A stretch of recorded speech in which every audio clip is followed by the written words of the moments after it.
should have the BKB finished on Seb too. So that'll give him a little bit easier time to get those blink calls as he's been suffering to do so in the last few fights. And Somnus, I've Scotty picked up, about to be level 25 as well. Yeah, they just need a couple more minutes on the side of OG before they're ready to fight. Wait for the age to expire. Seb, he's in, gets the call, the character's going to get FY, there with the snowball save, he's going to be fine, and now they turn to look towards the axe. The taunt's going to be out, Seb goes for the TP, they've got the stun to cancel them. Seb held back for now, Thompson trying to offer his best from the side to provide some sort of safety, as he will get Seb back. They're able to get Seb back to safety, and Thompson, he's running away, X-Nova's there with the wraparound, gets the slow off, gives the vision for the snowball, TP from No-Tails coming in towards the stride, but Thompson, he's trapped. That's twice in the series that X-Nova just comes out of nowhere. Like, he's just on a warding expedition, then he just ends up wrapping behind these people constantly. Perfect time. Perfect timing, and has the Senton creep to boot. And look at these deep wards that he's placed during that time that he was running around doing so. He now has full vision of OG. Yeah, he sees Ana farming these Ancients right now. Oh, Ana. FY just giving so much information for the team. He's got eyes on him. Get the punch on the wrong target, but the snowball pass will catch Ana. Ana, he's in trouble. The blood bright silence connects. He's got the matchup back up in a second, but can he really play his way out of this one? He cannot. Ana down for a minute and a half. Just having all this vision. And X-Nova throughout this whole tournament has had the best vision in every situation, even when you wouldn't expect it. They're just like, oh, they're fighting on the left side. They're not going to have vision over here. But no, X-Nova always seems to have those prepared in every situation. Yeah, he has some incredible foresight to be able to have these wards that just lead to really clutch pickoffs. And Axe has not spent his money on BKB. He has the money, but he might be looking to save for buyback. We'll see if any of the buybacks do get forced out. Thompson's still dead for 15. Ideally, he doesn't buy back here. They may have to buy back on Ana. He's gone for 50 seconds. The split coming out from Chalice. This is ready to push in, look for the stun on No-Tail to hold back the Chen. As the mid-racks are exposed, PSG, LGD, 40 minutes in, able to open into the base and clean out this mid lane of Rack. Still Ana holding on to that buyback. And they're going to keep going here. They really want to force this PL to come back here.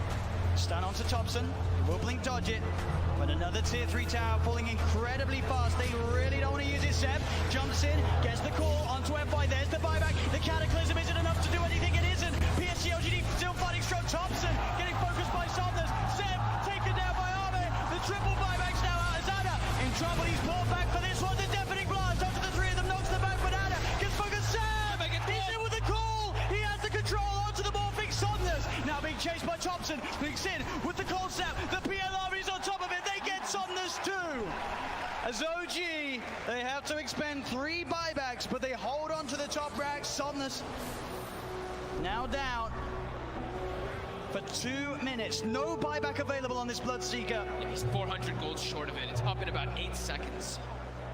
OG, they have to make so much happen here. They have to push out all their lanes. 2 of the side lanes are already gone, but I think trying to get some kills here, like on FY here, would be very ideal. Yeah, look how close to Brew is at 25. So close. With that primal split cooldown. Oh, Thompson, he sees it FY. He's used the snowball, he turns with the combo FY with the self-fuels, but OG, they've surrounded him. Seb jumps in with the call, the blade mail, FY's gone. Instant buyback from FY. Still that scary, scary time for LGD. 75 seconds without Somnus. OG have the full 5-man pushing in all 3 lanes at the same time as they approach LGD's base. I don't even know if I get mad for this team fight. The LGD are been gold, but no blood tickle for 60 seconds. This could be disastrous. He's got a full BKB on Seb as well. Chalice really wants to hit level 25 before he pops that primal split. So close. Just got to be careful, Seb. Looking for that blink initiation. Chalice is stepping back. Grabs, they gave him the tome. He needed like 5 experience, and they gave him the tome just to make sure that he gets it anyway. Just playing as safe as possible here. Looks like OG don't feel that the window is big enough for them to push in whilst this Bloodseeker's still dead. They'll back away. They can't count. They bought back 3 heroes. They weren't able to get any T3s, and there's no Roshan up yet. Big Daddy No-Tail's praying for a Roche right now so they can get that refresher, but it's not going to be out. And maybe we'll dodge a bullet. At least they got a good amount of economy off that, right? It was up to a 15k gold advantage, and they chunked it down to 7. Same thing with experience. So they did get quite a lot out of that one, but they ideally wanted to get at least one of those sets of racks to get some momentum pushing it with those 3 buybacks used. Absolutely, it is this really scary moment of the game now for OG. We're about 5-6 minutes still without those buybacks available. If PSG LGD can find that one team fight, it could be the team fight to win TI in this window of time that they now have presented to themselves. Ana's gone full in for that butterfly too. As they pick up also an Aeon disc on Jerry, so protected in home. DD did spawn, however, it was killed. It's also pretty scary for Maybe right now. He only has a 5-second BKB, and he does a lot of damage and will get wrecked by the X-Blade Mail Call if he finds it, especially with his BKB now. There's not that many ways to stop him. It's just all about FY and Chalice, right? Just either saving or just getting into the midst of the fights and not allowing OG to get the picks. And the spot is going to be dispelled. Let's get dispelled. Better see Ana, he's in the trees. They're on the high ground. They've got the vision with the Shivas covered. Ana's on his way over. They've got the snowball down. There's the Catapult. Seb jumps in. He's able to find the call onto Chalice, but Chalice already got the BKB out. The Sunstride's going to be down onto FY, but FY will survive. Seb puts the BKB. He'll try and stand his grab, but Seb, he's going to go down. No buyback on the axe. And Jarex as well, surrounded by PSG LGD. The Eon disc will proc, but they'll fight through it.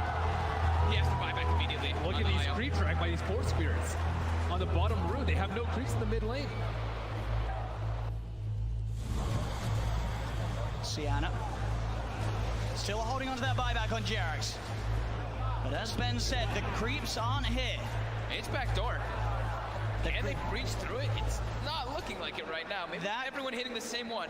That creep cutting, is it enough to hold OG in the game? You see No Tails already running to just, he doesn't care. He's going to throw his life for this. He needs to just keep these creeps out of the base to keep that back door up. He doesn't care if he dies. Which he certainly will as they get upon him. They find his life. 1 minute now without No Tail and without Seb. Thompson, Ana, and Jarex. The only 3 heroes that can offer their defense during this final minute, this final stand. Jarex is really trying to hold on to his buyback. As Chalice split a course up once again. They're finishing off this second set of racks. He's got the Cyclone holding Ana up in the sky. Radiant team back. As this rack's on the top lane will fall, the melee rack's gone. PSG LGD playing this Dire carefully. team back. As they'll go down towards the bottom as well. Arme, doppelgangers. He's losing a fair bit of mana as the PL. Still able to shift back into that Morphling if needs be. As OG, they will lose their top racks, but they won't lose the game. PSG LGD are playing it safe. They know how close they are to victory, and they will not throw it away. And they know that the Roche is probably 10 pretty seconds soon. remaining. It actually is up, so that is that refresher shard. They already have pretty much infinite. 5 seconds remaining. Rider needs consideration as well. We'll have to see. I do think that is a significant factor. I think we've still got probably a Lycan ban to come. Geek fam, they also do ban the Nyx a fair amount of time. I think particularly when they do have Dire team back. first pick, they don't want to have their first choice counted in that second wave of the first phase. Yep. It is the Batrider being banned by Boom this time around. So realizing the strength of the hero, that of course does mean that Beastmaster is still available to be picked up. Yeah, and it might still be Boom having to get rid of it. 10 seconds remaining. What were the bans 5 seconds in that upper bracket series like? Let's have a quick see. Radiant team back. Yeah.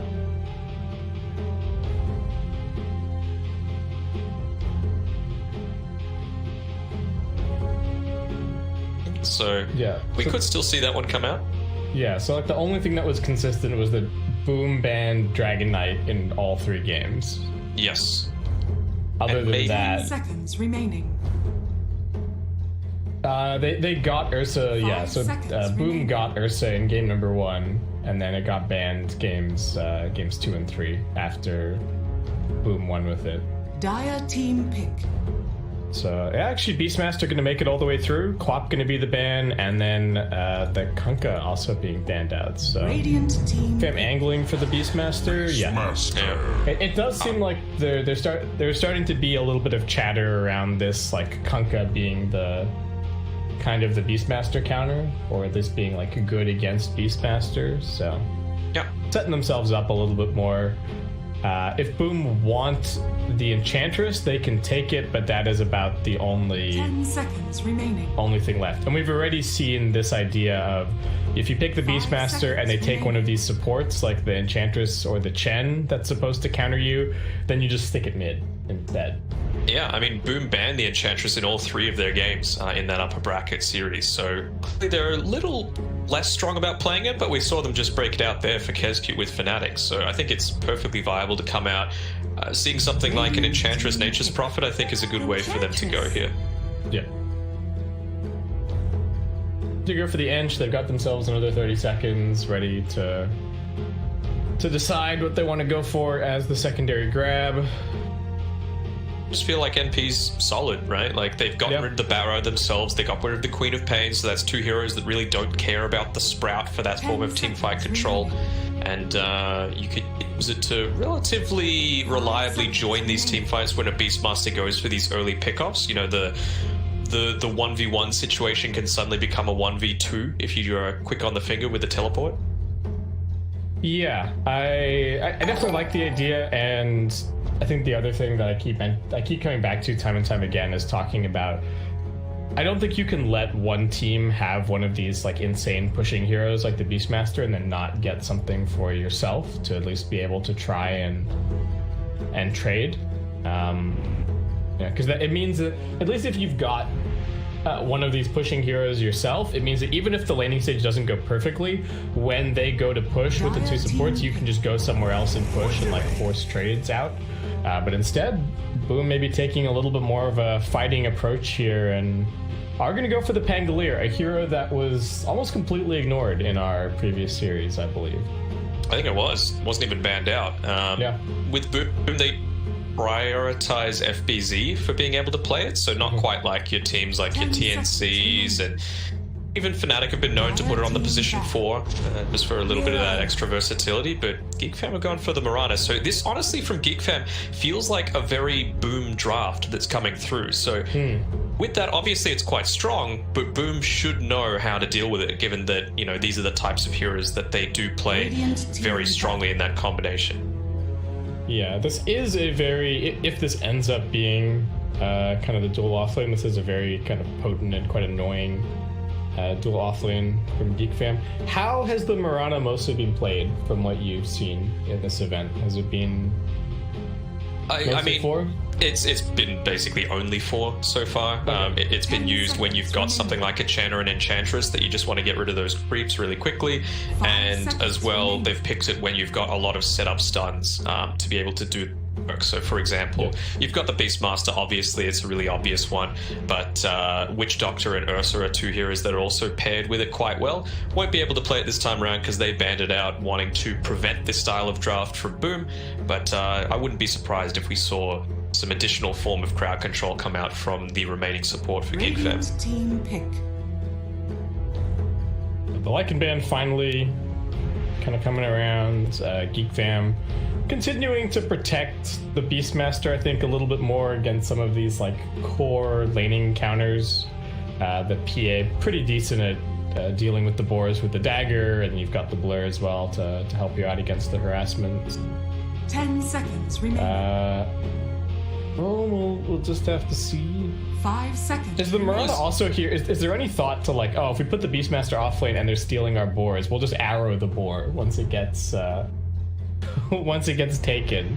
It's possible. I mean, it's a good amount of experience that you get from killing it. It's something like of a level that you get from a single boar, which is pretty handy. Dire team pick. Okay. So, all right, the Nature's Prophet does end up coming out anyway, so you get your wish there, Danog. I mean, I think it's pretty good against even just this Mirana, right? Like, if you're able to find out the Mirana on her own, she's not the type to build into something like a Glimmer Cape and a 4-staff, just naturally. Maybe a 4-staff, but if you go aggressively and you play it mid and you go this Orchid-style build, it's a pretty easy way to try and get those support pickoffs that allow you to snowball to the next stage of the game. You know, take those 5v4 team fights that you need to take out some towers and put some additional pressure around the map. man, whatever hero Geek Fam pick 10 as like their seconds position remaining. 1 or their mid is gonna have some insane attack speed 5 this game seconds remaining. between the Inner Beast and now the Bloodlust also coming out from the Ogre. I guess Ogre just high armor, really good support. That is how they've tended to pick for Cuckoo thus far. Not for Cuckoo, for Raven thus far. Giving him these hyper carries in the form of the PA. He's played a little bit of Luna. He's played the Terrorblade a little bit. So to see, I think the Luna is still very much a possibility. With all the additional buffs coming through, and the Glaives can make mincemeat of some of these Enchantress Glaives. I mean, you can do a lot of damage to the Enchantress indirectly, right? Just from the passing. Yeah, I really like the suggestion of the Luna. I think it looks pretty good. Boom, just gonna go for a Phantom Lancer. I guess feeling like, one, there isn't a ton of AoE just yet really on the Geek Fam side, so putting some pressure on that. It feels kind of similar to the the Naga pick that we saw come out from them in our earlier lower bracket finals series, where they're just kind of pressuring, putting some pressure on a weak point in the enemy draft. And, well, similar response from Geek Fam, the same thing that Fnatic kind of came up with, just immediately going into the Ember. Yeah, I feel like the positions will change up a little bit here. This seems much more like a mid Ember Spirit coming through. For sure. Which Carl will most likely be playing, although it is... You don't want to be in a position where you've got this Beastmaster and you don't run it in the off. It's a little bit risky.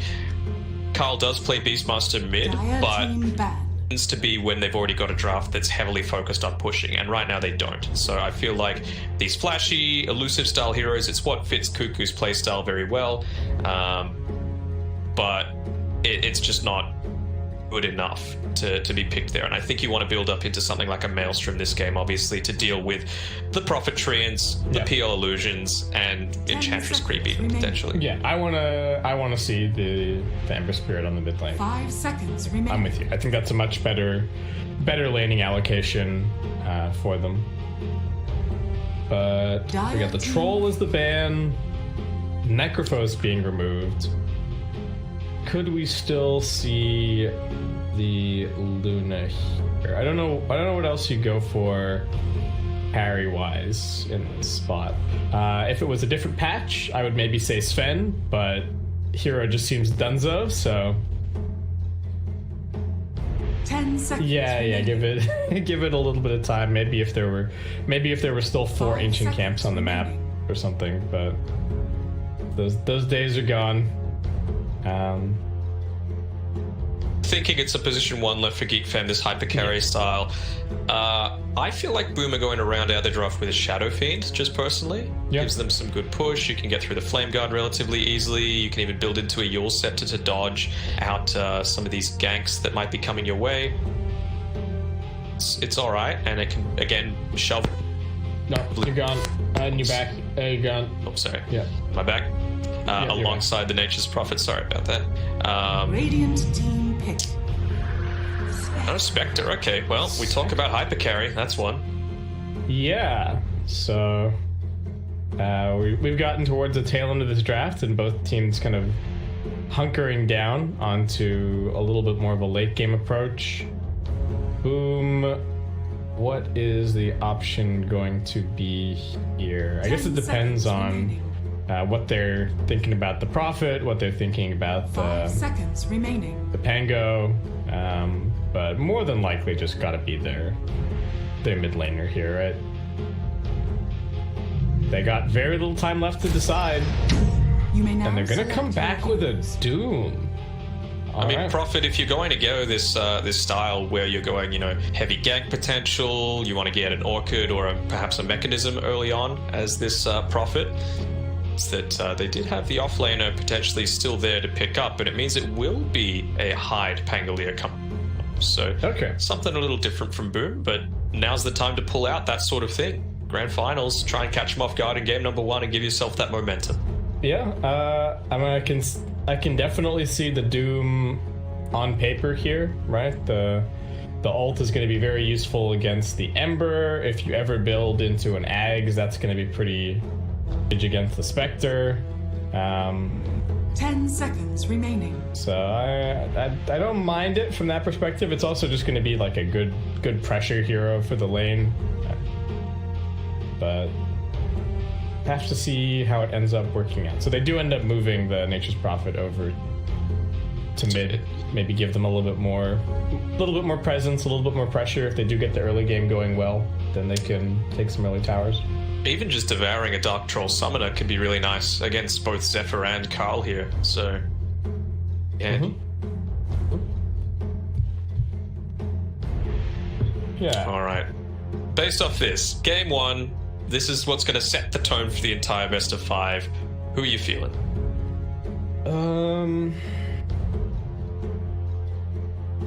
You know, they've got the Enchantress versus the Beastmaster. I like this Doom pick, so I'm going Boom.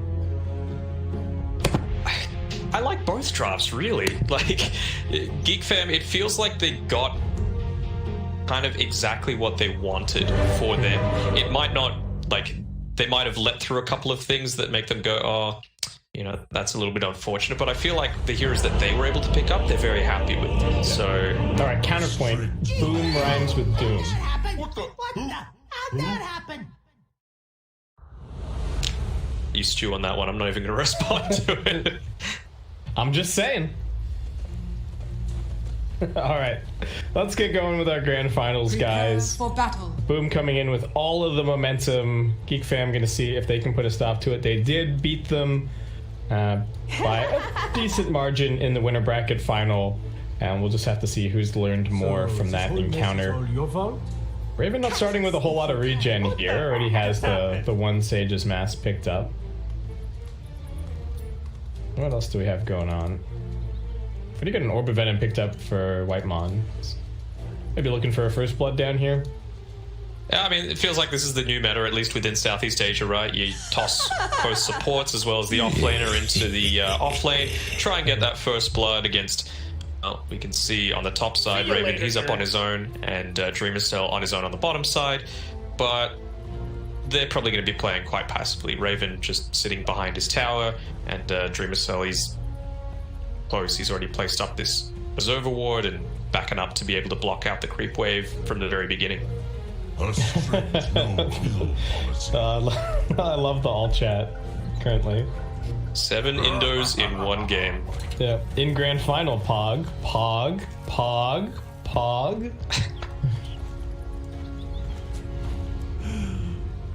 But that's what you want, you know, some national pride coming through. Yeah. It is one of those countries that was a little underappreciated, I feel, and yeah, perhaps some inexperience creeping through, but if there are any good things to come from this COVID situation is that there have been a lot more online tournaments, and teams like Boom especially have gained a whole lot more experience against teams within the region. Yeah, they've really been thriving, and it is really cool to see that being able to be so much Dota still happening. Even though it is going to be a little while until we get any big international competitions. That face. But yeah, looking like a very standard 2-2 bounty splits to start here. You know, Raven's just kind of looking at what's going on here, sitting right on top of the Radiant Obs, and slightly unusual Radiant Obs from Boom, as they are just keeping an eye over their own jungle here. And Raven's just like, you wanted to go for any sort of wraparounds? No, I don't think so. I'm going to be chopping around all these trees and let that happen. Oh, they are just going to try and go on the Dreamer Cell initially here, and he actually skills up the Doppel just to get a little bit further forward and stay with the creep wave. Alright, mid lane, we've already got the point in the Flame Guard picked up, just trying to burn down these trains a little bit, but it's getting clicked pretty heavily by the Nature's Prophet. Did opt for a Ring of Protection just to help out a little bit against this, but only so much you can do, really. What just happened? I mean, he would almost be at the stage of having to go back to base if he didn't have it, with that Blightstone being picked up by Makoto. Yeah, and I imagine he's got a salve coming out. What just happened? Second. Another very aggressive top lane, really, for Boom. Yeah. Doom plus Pangolier, pretty greedy overall. Doom maybe a little bit later on we'll be able to put on some pressure, but for now, Ogre rules the roost. Yeah, he just wants to get levels at this point. He went and we saw devoured the range creep of the first creep wave. He's probably going to look to do the same here. Or perhaps body blocked actually by White One, so nicely done. Not going to grab any of those neutral camps. So Kezcute, I believe, just grabbed the summoner out of this troll camp, and it got arrowed by Zephyr. So not a very fun time there for Kezcute, but you can see, you know, Cuckoo not really opting to summon any boars or anything just yet. Kezcute gonna come over here and try and get a little stack going on the small camp, and then maybe even is he gonna opt to block the big camp from spawning? He will. So nicely done. Doomicell also making the same play, really wanting to prevent any of these side pulls, or also just Zephyr being able to arrow up another big creep. And with the little ghost actually, Just able to drive back Zephyr pretty well. Some good harass going on. Opting to go, this is something that I do like with Cuckoo. He's put 1 point into the Call of the Wild. I think even if he doesn't continue up top side, progression onto hide here. Yeah, a bit of a turnaround coming. He used the swashbuckle aggressively, and they're just chasing him down. Raven will be the one to draw the first blood, so going to be very happy with that. Getting him that little bit more quickly in towards the Necrobook. FBZ taking full advantage of the 2-point Scorched Earth to chase down some damage, but very nice. Very fun time at mid, health-wise, but doing quite well in the CS. And is that his bottle coming out? It is. All right, so that's going to help him stabilize this a little bit. FBZ, what are you up to here? Gonna grab himself a little Vool.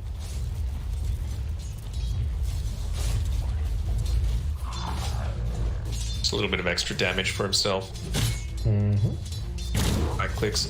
I mean, what's he opting to go? Actually, he puts the second point here into the Call of the Wild, so really putting a lot of faith into Zephyr here to get those arrows on point to eliminate any sort of creeps being stolen by Kezcute. Just wanting to get that constant harass going out onto... I think even if he doesn't, See you later, nerds. you know, constantly summon it in the lane, I think he'll probably still want it a little bit later on. We have another battle happening at top. Whiteman dropping low, but did you get the stun over onto Hyde? And I don't think Whitemon's gonna mind if Raven's able to pick up this kill, though. Getting slowed down by FBZ and forced to just retreat back to the tower. Needs to get some regen, maybe buried out as well. The Ogre does have a salve already sitting in the inventory, so pop up and use that one. Unfortunate by Makoto not getting the luck of upside, expending both the mana for the Sprout and the Nature's Call to body block him out, but able to just bottle it up here on this Ember Spirit, and he's going to be perfectly happy to stay in this lane and continue to farm. Doing A-OK, farming nicely under his tower currently, and Kezcute's just running a pull, so he does summon up the board, feeling like it's safe from getting stolen away. And what else is really going on? Raven getting pushed out of top, but still #1 on CS currently. And everybody across the board really farming well for now. No lane is like a complete stomp or anything. Closest would probably be mid. It's going a lot more in Makoto's favor here, and he's having to TP straight back. Carl, luckily enough, he's going to be able to grab this bounty rune for himself, so perhaps a bit more of a favorable trade here. Zephyr uses a bit of an odd leap coming through and goes down because of it. Yeah, that was his... So he had no leaps left, and yeah, Kezcute actually able to come over here and grab both of these bounties on the bottom side for Boom. So that is going to be 3 for them, all up. Now just doing a little bit of jungling. So despite all those last hits going relatively okay for Carl, there's still so many more denies in favor of Makoto. He's hit up onto his level 6 already. A lot more needing to be expended just for the regen on Carl. So sitting about half a level behind right now. Potentially see some rotation starting to happen in the very near future. Probably onto Cuckoo, you would think. Bit of a pincer move happening here with Kezcute. They're gonna have to kind of make up for it a little bit with the rotations. Oh, trying to TP over, still in the 6 on the Ember. Dakota really wanting this rune. It's actually spawned top, and now he's in a little bit of danger. Does still have the Fairy Fire. The Wrath of Nature bounces through. Say goodbye, Ember Spirit. And Zephyr, that is once again his last leap. Just going to continue to get chased through the jungle tree. Doesn't even have a TP scroll. Getting slowed down by Hive. They will land an arrow, but can they just come over on Dreamcell? Looks like they should be able to. Leap still on cooldown for 5 seconds. Zephyr, keep on running with the boots. It seemed like he should be okay. The swashbuckle cooling down. Hide's going through. Fairy Fire leap. I've learned nothing. Didn't get the proc. No, gonna chase him all the way back to base. Oh, Kip, you thought that the Prophet was in a problem position. No, Wrath of Nature takes off half the Ember Spirit's HP. Yeah, he just got popped. That was not an issue at all. Also available here on FBZ, so we'll see if Makoto tries to make any sort of aggressive plays up onto the Spectre. Raven is right. He got like a 5.5 minute Necrobook, so it's doing pretty well. Kuku getting gone on down to bottom. Big slows coming through. Thinks about the roar, but decides better of it. Knows that he's 100% dead. 4-1 the lead on the board thus far. Putting on the pressure with their Nature's Prophet. They've got another Wrath of Nature available in a second. So should really just be able to keep on doing more of the same, really. Nice tower pressure going on, and it's a 7.5 minute boots of travel for FBZ, so he's going to be able to basically anyone in this game with that Scorched Earth. Yeah, and his game is just going to continue to scale more and more from here, right? He's going to get the Devour constantly. He's not spending money on TPs, so he's really just going to get pretty big. I don't know what item build he's going to go for exactly. I feel like this may be an Ags on the cards at some point, but other than that, it seems like just move speed for the time being. Maybe a BKB a little bit further down the line, something like that. Yep. I'm liking how Whitemon's positioning himself. He's throwing himself into the lane, making FBZ Hyde and Kezcute focus on him a little bit. Kezcute, he went on a bit of a scouting mission for Raven, and I think the longer that you can delay that first Doom, the better. Pretty good job at preventing that. Are fortified. Dire's top tower. Pressure coming at top. They got a creep going. Just going to bring in the 2 supports along with the offlaner. Clean up the wave pretty quickly. Whitemon doing his best with the 1 point in the Bloodlust on the tower to hold on to it a little bit longer. And Kuku now pressuring down bottom. Dire's top tower. I guess the reason to go Necrobook first here is just you're playing against Enchantress, right? So. TP's coming back. Kuku could take a bunch of damage from this Wrath of Nature, but back off. Top tower has fallen. TP also coming down from the Enchantress. Roar going to be used. They're also going to follow up Arrow Haunt coming through. Raven wants this kill. He's not going to get it. Will go to the way of the Mirana. Dreamcell trapped in the middle of 4. His illusion's getting cleaned up pretty quickly. Doppel on cooldown for 3 seconds. So it looks like he's just going to get run down. Double kill for the Mirana. Looking for a little more. Kezcute coming a bit too far forward. He does have some survivability with the wand, but won't even get to use it. And Geek Fam very nicely setting up for that rotation in by the spec. Gonna pop the Necrobook and just... Yeah, he uses his spells first, wins most of the time, and Doom's still on cooldown, so it gives them a little bit of a window to try and make a turnaround play here. Now with both the Roar and the Haunt not available. So FBZ does come in and able to kind of put an end to the push, which is kind of the advantage that they've got by already having taken this top tier 1, and we do have a bit of a battle starting now for these outposts. Radiant are scanning. But it does just seem like it's going to end up being a 1-1 split. And the Spectre continuing to hold on to this #1 spot on the net worth for Geek. And he's going to farm super quickly with Bloodlust, ultra fast Necrobook, and everything else, and a Royal Jelly. So, Carl's dead at mid. Double damage on this Nature's Prophet. A little bit too much for him to deal with, and actually used all of the remnants. Looks like maybe to do some damage, but... Yeah, so I was watching that one. So he took the Bounty Rune in the Radiant Tri-Camp. He had 2 remnants remaining, used 1 to try and take the double damage away from Makoto, who was running to it. But Makoto reached there in time, and they just weren't able to get away fast enough. Top tower is under attack. I was doing a dramatic recreation and missed the kill on Kezcute. Just dying down bottom, trying to hold onto this tower a little longer, but it is going to get dealt with pretty quickly. Wrath of Nature bouncing through.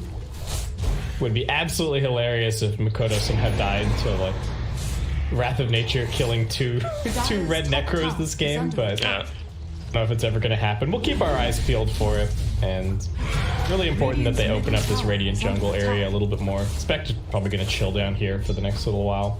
And seems like Raven's game is going to be just fine, so we'll see how well this Boom lineup actually deals with the Spectre, and whether this Doom is the answer.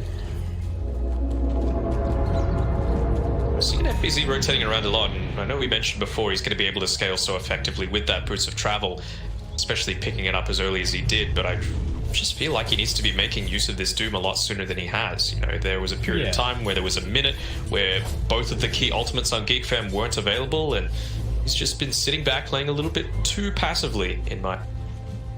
Yeah, I really just want to see a Doom bombed out onto anybody, and then just, you know, carry on with your day, keep on farming. Raven is taking pretty defensive farm. You can see that he's kind of always got people sort of in front of him, just farming all the way back on his side of the map. So difficult to get the Spectre, but I do think there are other people that they could maybe go for. It has been a little bit quiet for Carl so far on this Ember, you know, 0-2, pretty middling net worth. Sitting here on a haste turn, but just continuing to hold on to the mid lane as long as he can. Doesn't feel like he can really rotate away, I suppose, against the Prophet, who has Could to be said. Perhaps he feels like that's in exchange for giving this Mirana a little bit more net worth, sitting a little bit ahead of the position 4 on Boom's side, and just feels like Zephyr, yeah, they're in a position to try and pop a Moonlight Shadow as they TP down to the bottom area of the map. No sentries available just yet. FBC's hiding under these trees. Have they spotted him just yet? They have not. He's going to go for the TP out, and he is going to be okay. Heads top. See you later, Kescu getting surrounded, yeah. Good luck. Carl with the one sleight of fist kill secure. Radiant's courier has been killed. But, I mean, I'm sure they would like to find someone better, but at the end of the day, it's just creating more space for Raven. He's perfectly happy to take those sorts of trades, and now that the bottom side of the map's been opened up, you can see he immediately relocates himself there, not needing to... FBZ walking forward, he lifts the hands, but slight into a jump away. Carl's gonna Radiant structures are He even had the ensnare available, so missing out on a couple of opportunities to go for the kill. I mean, they're both pretty lengthy, Wrath of Nature bouncing through. Lengthy wind-up. Has fallen. I just love how Raven farms throughout the map, right? Finding the safe place to farm 99% of the time, and he's only 900 gold away from his Sacred Relic. They've got Pop the Haunt as well. Yeah, we're looking for a little bit of a chase. Makoto is going to be the target. The Necro is on cooldown for now. Zephyr putting on the pressure. Whitemon also has another follow-up stun, so can't just go for the TP out. The team is trying to connect and help out, and that is going to be enough. Makoto gets out. He's actually going to go and heal, and then maybe try and TP back in to see if they can get some kind of a continuation play. Raven, realizing that that kill was not to be, just going to go TPing out and his way back to farming. Not as action-packed as our lower bracket games, necessarily. It's been a little bit more calculated, a little bit more chill, a little bit closer, also needs to be said, right? Not a huge net worth lead or anything on either side. The win probability is really loving that Geek Fam Spectre at the moment, but we'll see if FBZ has something to say about that this game. That's always going to be the case though, right? Maybe we might start to see some of this tempo pick up now. Phantom Lancer finishing the Diffusal Blade, waiting for that juxtapose, and something happened with it, but Geek Fam, they're making the movements. Dire's top tower. So Cuckoo did still end up going for the Helm of the Dominator. In the end, I was wondering if he was maybe just going to continue to skip it. Whitemon getting gone on. Do they have some detection here? Maybe not. Hyde's got a little bit, but it's coming out of his backpack right now. Cuckoo just going for the roar. Swashbuckle away. Hyde's going to be alright. So just a bit of an ulti trade, no kill. Just having these tanky supports available means that you have to commit so much to try and take them down. Of course, you're just inherently, and not too much you can do against the Rolling Thunder. Requires a lot to come through from Zephyr. I feel like, you know, when he's rolling, Spectre can't do anything. Beastmaster can't do anything, Ember Spirit can't do anything, it just needs to be on this Piranha to do the bulk of the damage. Oh, Mikoto wants to get the silence here onto Zephyr. The creep staying alive a little longer as well. Couldn't even deal with it with the auto attacks. So FPZ comes TPing through, and that will be the unveiling of the Orchid on the Mikoto Prophet. And you can already start to see that, boom, they really want to turn up the pace a bit. They've got the Diffusal on the Phantom Lancer. They've got their Orchid ready to go. It's time to fight. Yeah, he's going to have to play so carefully now on this Mirana, opting to go for the Spirit Vessel instead of any sort of defensive items, you would say. So Mikoto is going to just see him as a tasty little snack to gobble up every time he sees him reveal himself. So maybe we might even see Geek realize that, and some bait plays could be coming through. Dire's top tower is under attack. We do have Carl going for that Maelstrom that you were talking about. He's heading back to it now after picking up the drum. And everyone in Geek Fam just kind of lurking around their Spectre, watching her finish up farming this Radiance. A little bit of pressure onto this bottom tier too, but not really committing any heroes to it. Just gonna have the few little touches of the Necrobook make things happen. Kescute revealing his position at mid. Hyde hanging behind, does have the Rolling Thunder at the ready. Zephyr maybe gonna hope for a random arrow. They do get a slight chains, but it's only the 1 point, so not enough to really set up the guaranteed arrow follow-up. And Spectre as well, with all of this space, able to grab some of those tier 2 items. He's going to be passing those through to his team. Essence Ring's so handy on a Spectre to be able to grab up, just increases that survivability, and a lot more passive damage is going to be coming out through that dispersion as well as the Radiance. Geek Fam just kind of grouped up as 4 around mid currently. It does seem like their overall read on the game is very much like, hey, our Spectre is having a great time, and so long as Spectre is happy, we're happy. Bit of a smoke coming through now. They want to make some kind of a play with this Radiance Haunt available. So heading over into their own jungle. Smoke does immediately break. Not a very long jump away from Hyde.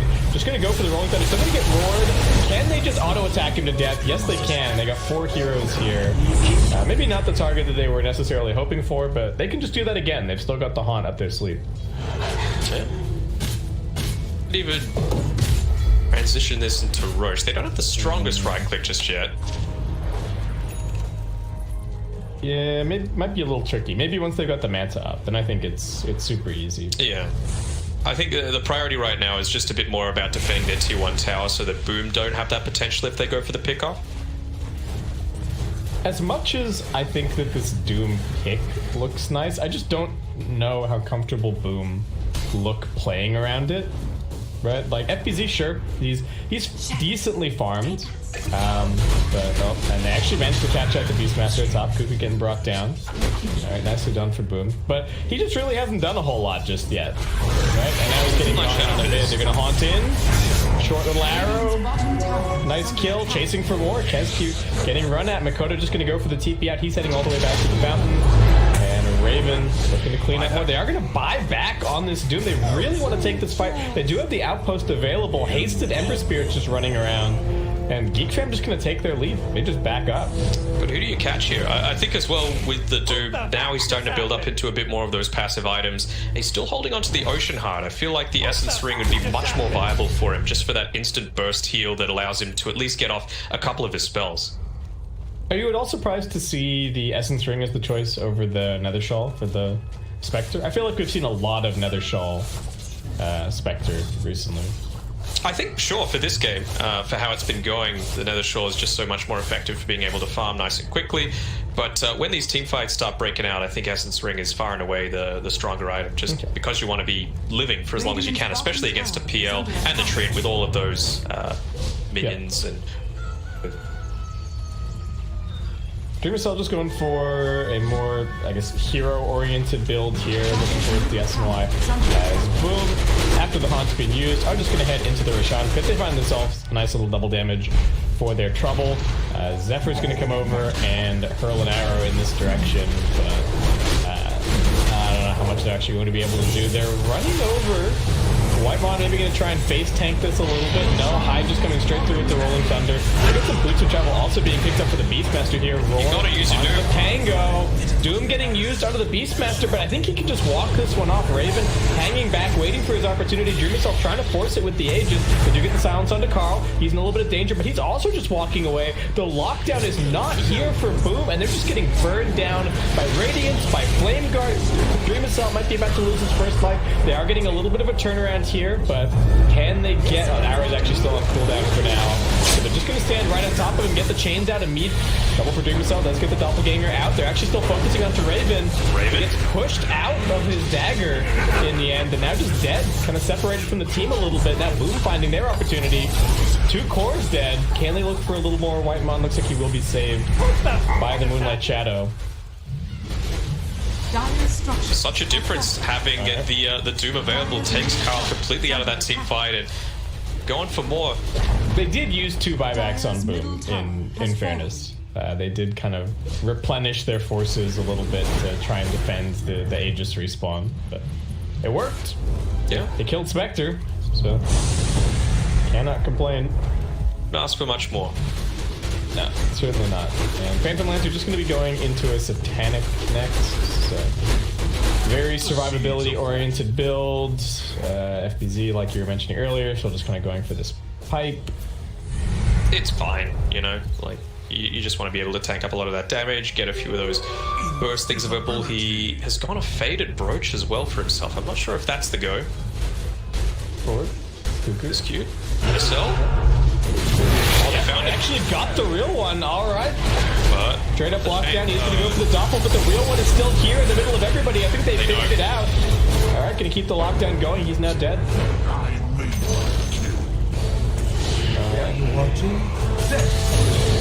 Cuckoo. All right, getting spotted out a little bit by Makoto here. He's just going to go for the BKB TP out. He lives. All right, nicely done. Kind of a kill. Wave all the way pushed out towards the T1 tower as well, so they're not going to be able to take that objective straight afterwards. So we'd have to say Boom are all right with that. They expend the buyback extra timer onto the Pangolier. They're able to get a turnaround, but of course it always sucks that it's down, but find the real one. Yeah, I don't know. I guess maybe they had it like just pre-selected. Yeah, well, somebody had a lock on it for the whole time and was just keeping an eye on it, but however he did that was very impressive. Because I know with the Naga, there's like a tiny little window when you use the mirror image where the real one is revealed first, but PL right. It's a lot less the case. FBZ is going in again. Oh, Wetmon, all right. Gonna get blocked up very nicely by the Sprout. Well done, Makoto, and heavy kill streak for him. And his career too.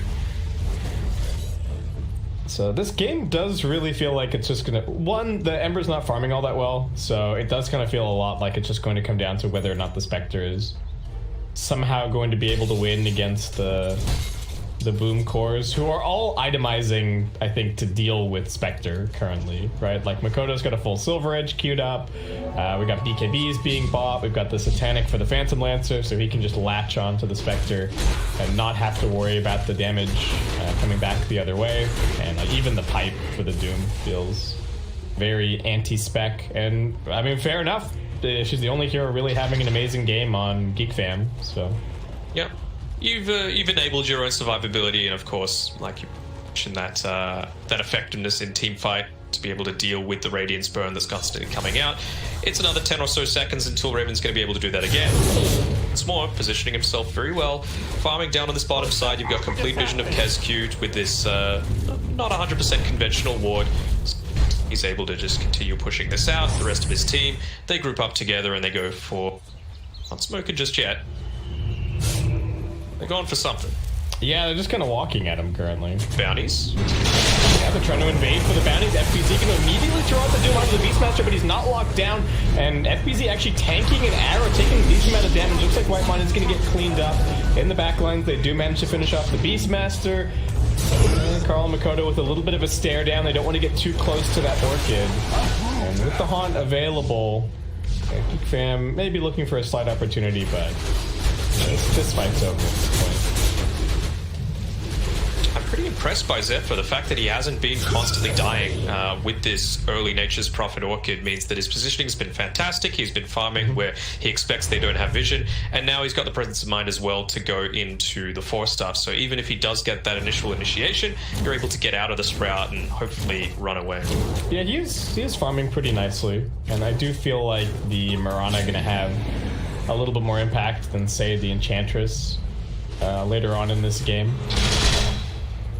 Still, actually, we've got a full Battle Fury picked up for Carl here, so he is trying to itemize against the Phantom Lancer a little bit, and we will just have to see how that goes. I feel like I have not seen physical damage Ember work for quite some time. He's gonna get chained and killed off here for sure. There's just too much chain stun, nothing that he can do. Let death be See you later, buddy.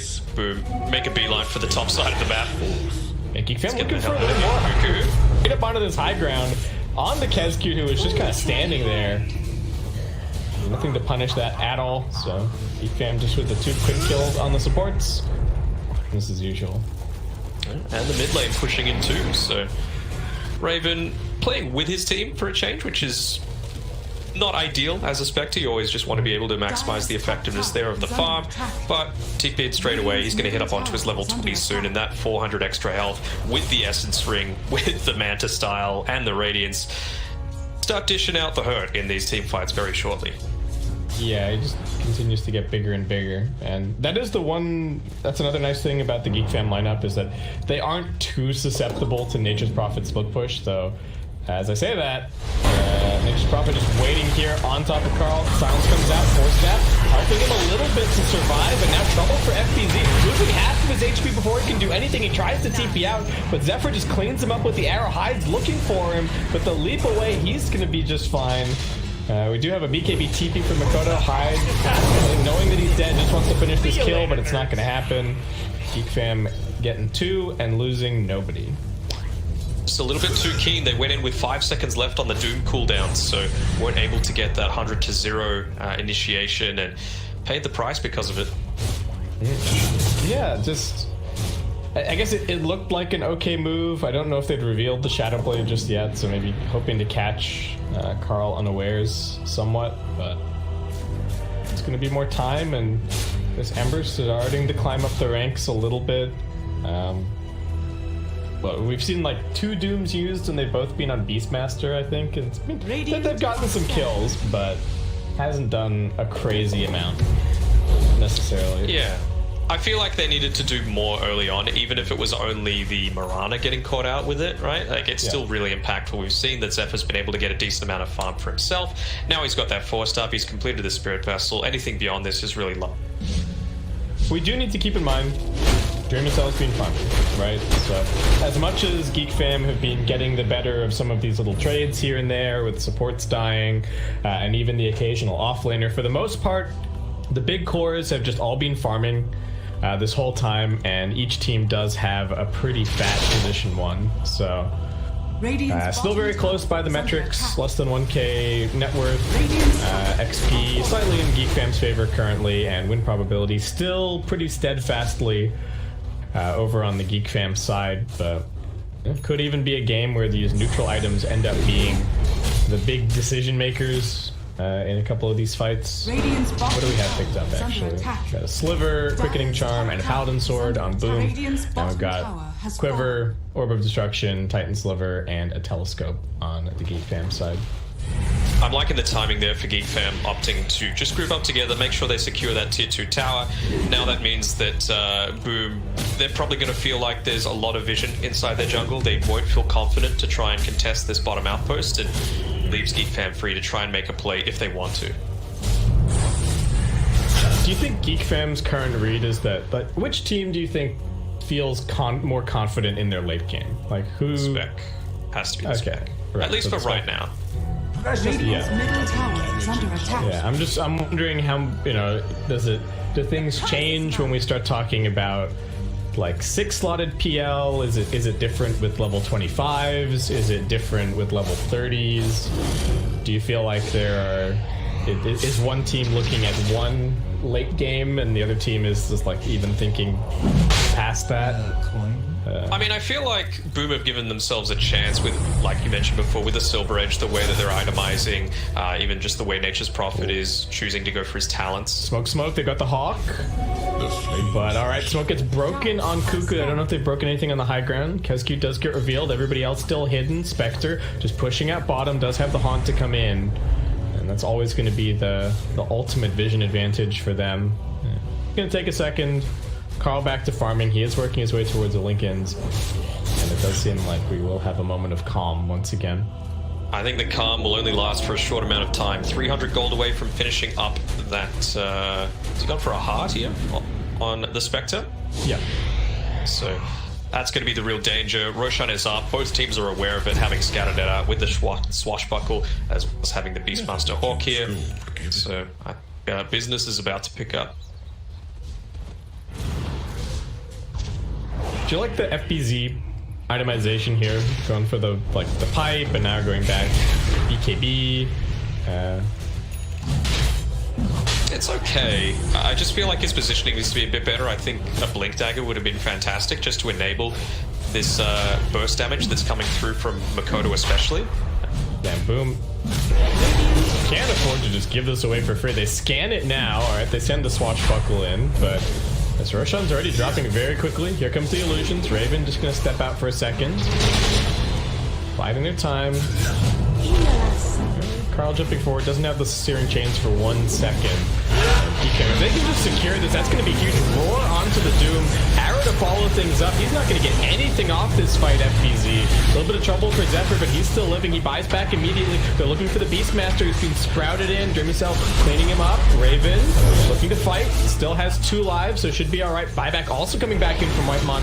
Everybody is committing everything into this fight. It's a full 10-hero battle. Is that a Doom on the Spectre illusion? Oh no, now Raven just gonna keep on walking forward. Carl and Raven both on top of Makoto. He's auto-attacking for dear life, but the cheese comes through. So trouble for Boom as the Slight cleaning it up. Looking for one more. Satanic getting popped, but he's not even gaining all that much HP on Dreamcell as Raven just gonna keep on auto-attacking him. Whitemon even able to stand his ground. Kezcute doing his best, but the Phantom Lancer gonna get cleaned up. Double kill now for Carl, and Geek Fam just completely cleaning up this fight. Raven full HP and still has the Aegis. Crumbling a little bit on Boom. The indecision of not wanting to go into the team fight. They had a double damage on the on the bottom side of the river that unfortunately for Makoto wasn't scouted out before he joined it, and then Doom dies straight up, doesn't get his pipe off, and buys back, and Doom's an illusion as like a last resort. Yeah, he did 325 damage fight. So maybe one of these cases of like a hero being good on paper or in theory, but when it actually comes down to it, just really not working out. And I just don't think FBZ has looked very comfortable either. Just doesn't really seem to know what he's supposed to be doing. And He feels I'm like not paper. sure. Yeah, that as well. He just doesn't feel like he can itemize in a way that's going to give him meaningful survivability. And even now, Raven, he's hit up onto his level 25, so that extra 5% dispersion. It's just so hard to do any sort of burst through. I mean, they give themselves a chance with his Nature's Prophet, with going for the 30 attack speed, going for this heavy single target build, but 2 lives? Good luck. Yeah. Well, they've got the Phantom Lancer back up, but Raven already in on the front lines. FBZ losing some life. Rolling under go high. They're looking for this kill onto the Beastmaster. He's still able to sidestep, though. The dust finally coming at Dreamcell. Who's he going to latch onto? They get the roar over onto the Nature's Prophet, so Raven just going to keep on going for him. Carl in the middle of everybody. The Slight's just cleaning them up, and Geek Fam walking through this fight, no problem. Dreamcell just can't seem to bring anybody down. He's getting kited around in circles, even going to catch an arrow now as Cuckoo comes back in with his BOTs. Dreamcell healing back up with the Satanic, but it's only for a second. Geek Fam still have more than enough damage for him. Walking forward, triple kill for Raven. Can we get a rampage going? He's looking for it. Carl's not going to let him have it. Double kill with that last Slight, and GG now called. Yeah, convincing victory for Geek Fam coming through at number 1. It felt like things were going pretty decently, but just not in that extra farm. That all 3 cores on Boom. Esports had. I mean, it was, what, Spectre first, second, third, fourth, boom, but just...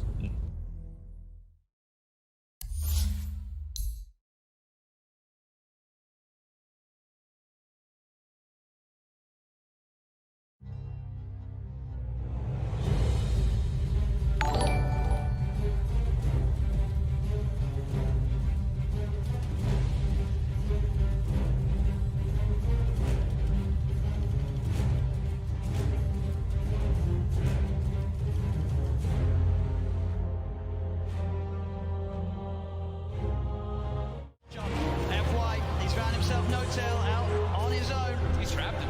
There's no-tail. Is he going to get any sort of backup? No, there's 3 still dead on OG. It'll be a slow and painful death here for no-tail as Zame comes in for the kill secure. I love the way that Chalice punches BKB super early in that fight. He just knows, I just need to get my ulti off, and he casts it at a very safe range. He didn't wait for like last second of his BKB. He's not very greedy. I think that's one weak point in the team fight. Instead of struggling still about now is pulled away from the BKB. This Brewmaster is a display of perfection, really. It's the highest level in the game with his Bloodseekers. And doing a ton of damage. One of the most damage in the game as an offlaner. Now has Shiva, so even more ways. He's pretty much itemized entirely just to be like, Ana, I'm running your game. I've got Radiance, I've got Shivas. You're going to struggle so much in these fights as Phantom Lancer. Eric's did his best to keep Ana alive, and but Ana wasn't able to do damage because he was ruptured. He wasn't that low on HP, but still can't run around. Seb. Oh, I'm his ninjas here. Got to be careful who shows up top. Indeed, Jerax. He's going out on his own. He doesn't expect Zame to have this invis rune. And Zame will show himself. Jerax goes across, but Somnus is there. Somnus is not messing around rupturing.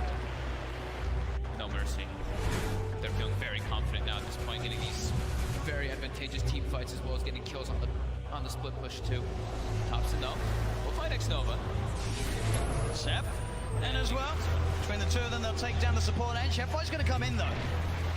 He hasn't got anyone else with him at the moment. It is just FY, so just playing around with Seb. He's no help around at all, and he's still just making Seb's life miserable. He is toying with him. He's just making him not be able to come back. Look, they're already starting to rotate this Brewmaster and Bloodseeker too, and FY, he's ready to look for Seb. Seb's got to get out. Oh, Seb. As indeed FY, the patience keeping that control on Seb, buying time for Chalice to come in. Ana is going to look towards the Tusk. Chalice is now there, does have Primal Split available if he wants to look to take this fight. Somnus coming in as well. As Ana, Seb look to hide in the trees. Can they get out of it? Ana's got a TP available. He's into the trees, he's going to show himself in the lane though. They're going to continue to head over. They are going to see Seb make it out in time. They don't have a stun. Ana, can he get out as well? He can. OG will avoid that rotation from PSG LGD. FY is just so obnoxious there, following Seb for over a minute, just stalking him, trying to have his team come over. So that's about, a minute without Aegis being used for LGD. They have 2 minutes left, I would say, to capitalize on this Aegis. Oh man, looks like he is leveled up the end. Pretty much back to a 50-50. PSG LGD 2-1 up at the moment in this best of 5 grand finals. 1 game needed to secure the championship title. And at this point, they are ahead here in game 4. No-Tail hasn't had time to gather a full army of Ancient Crates. Right now, he just has the Ancient Blackjack, and you really want those other auras when you're at a big disadvantage in these team fights already. Yeah, it's tough though, because Jerax doesn't want to be following around his Chad, giving him the agony. So. As Thompson, he does have a Lincoln Sphere picked up, and they should have the BKB finished on Seb too. So that'll give him a little bit easier time to get those Blink Calls as he's been suffering to do so in the last few fights. And Somnus, Bo5 Scotty picked up, about to be level 25 as well. Yeah, they just need a couple more minutes on the side of OG before they're ready to fight. Wait for the Aegis to expire. Seb, he's in, gets the call, the character's going to get FY, there with the snowball save. He's going to be fine, and now they turn to look towards the axe. The taunt's going to be out. Seb goes for the TP. They've got the stun to cancel though. Seb held back for now. Thompson trying to offer his best from the side to provide some sort of safety as he will get Seb back. They're able to get Seb back to safety, and Thompson is running away. X-Nova's there with the wraparound, gets the slow off, gives the vision for the snowball. TP from No-Tail's coming in towards the stride, but Thompson, he's trapped. That's twice in this series that X-Nova just comes out of nowhere. Like he's just on a warding expedition, then he just ends up wrapping behind these people constantly. Perfect time. Perfect timing, and has the Senton creep to boot. Look at these deep wards that he's placed during that time that he was running around doing so. He now has full vision of OG. He sees Ana farming these ancients right now. Oh, Ana. FY just giving so much information for the team. He's got eyes on him. Get the punch on the wrong target, but the snowball pass will catch Ana. Ana, he's in trouble. The blood bright silence connects. He's got the man to back up in a second, but can he really play his way out of this one? He cannot. Ana down for a minute and a half. Just having all this vision. And X-Nova throughout this whole tournament has had the best vision in every situation, even when you wouldn't expect it. They're just like, oh, they're fighting on the left side. They're not gonna have vision over here. But no, X-Nova always seems to have those prepared in every situation. And he has some incredible foresight to be able to have these wars that just lead to really clutch pickoffs. And Axe has not spent his money on BKB. He has the money, but he might be looking to save for buyback. We'll see if any of the buybacks do get forced out. Thompson's still dead for 15. Ideally, he doesn't buy back it. They may have to buy back on Ana. He's gone for 50 seconds. The split coming out from Chalice. He's ready to push in, look for the stun on No-Tail to hold back the Chen. As the mid-racks are exposed, PSG LGD, 40 minutes in, able to open into the base and clean out this mid lane of Rack. Still Ana holding on to that buyback. And they're gonna keep going here. They really want to force this PL to come back here. Stun onto Thompson, he will blink dodge it, but another tier 3 tower falling incredibly fast. They really don't want to use it. Seb jumps in, gets the call onto FY, there's the buyback. The Cataclysm isn't enough to do anything, it isn't. PSG LGD still fighting strong. Thompson getting focused by Somnus. Seb taken down by Arme. The triple buybacks now out as Ana in trouble. He's pulled back for this one. The deafening blast onto the three of them, knocks them back, but Ana gets focused. Seb, he's in with the call. He has the control onto the morphing Somnus. Now being chased by Thompson. Blinks in with the cold snap. The PLR is on top of it. They get Somnus too.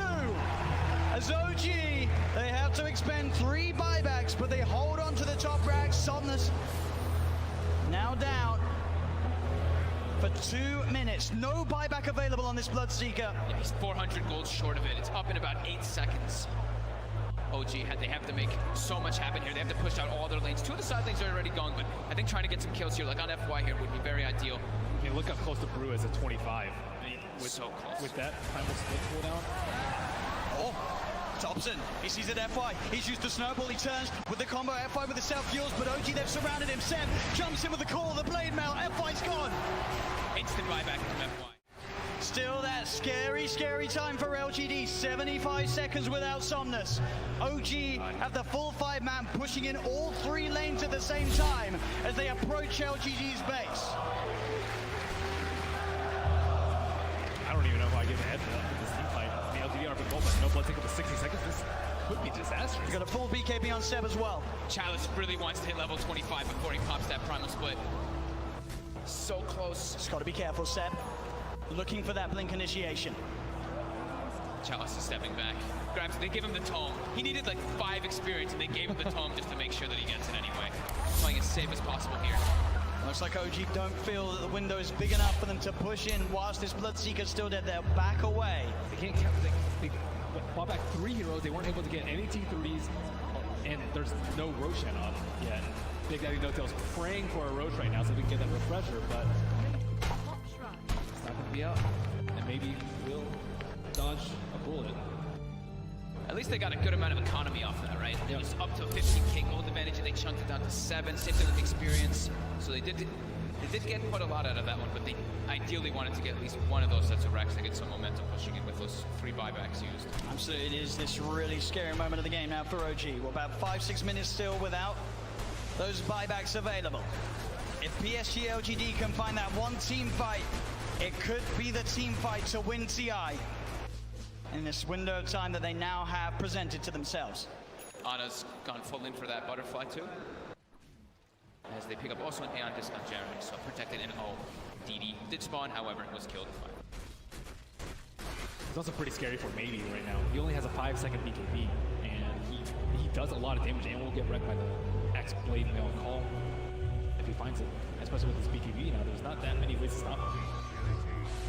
It's just all about FY and Chalice, right? Just either saving or just getting into the midst of the fights and not allowing OG to get the picks. And the smoke, it's going to be dispelled. Let's get dispelled. But it's He's in the trees, they're on the high ground, they've got the vision with the Shiva's covered, Ana's on his way over, they've got the snowball down, there's the Catapult. Seb jumps in, he's able to find the call onto Challenge, but Challenge already got the BKB out, the Sunstrike's going to be down onto FY, but FY will survive. Seb pots the BKB, He'll try and stand his grab, but Seb, he's going to go down. No buyback on the axe. As Jerax as well, surrounded by PSG LGD. The Eon Disc will proc, but they'll fight through it. He has to buy back immediately. Look at these creep track by these Force Spirits. On the bottom room, they have no creeps in the mid lane. Sienna still holding onto that buyback on Jerax. But as Ben said, the creeps aren't here. It's backdoor. Can they breach through it? It's not looking like it right now. Maybe everyone hitting the same one. That creep cutting isn't enough to hold OG in the game. You see No Tails already running to just, he doesn't care. He's going to throw his life for this one. He needs to just keep these creeps out of the base to keep that back door up. He doesn't care if he dies. Which he certainly will.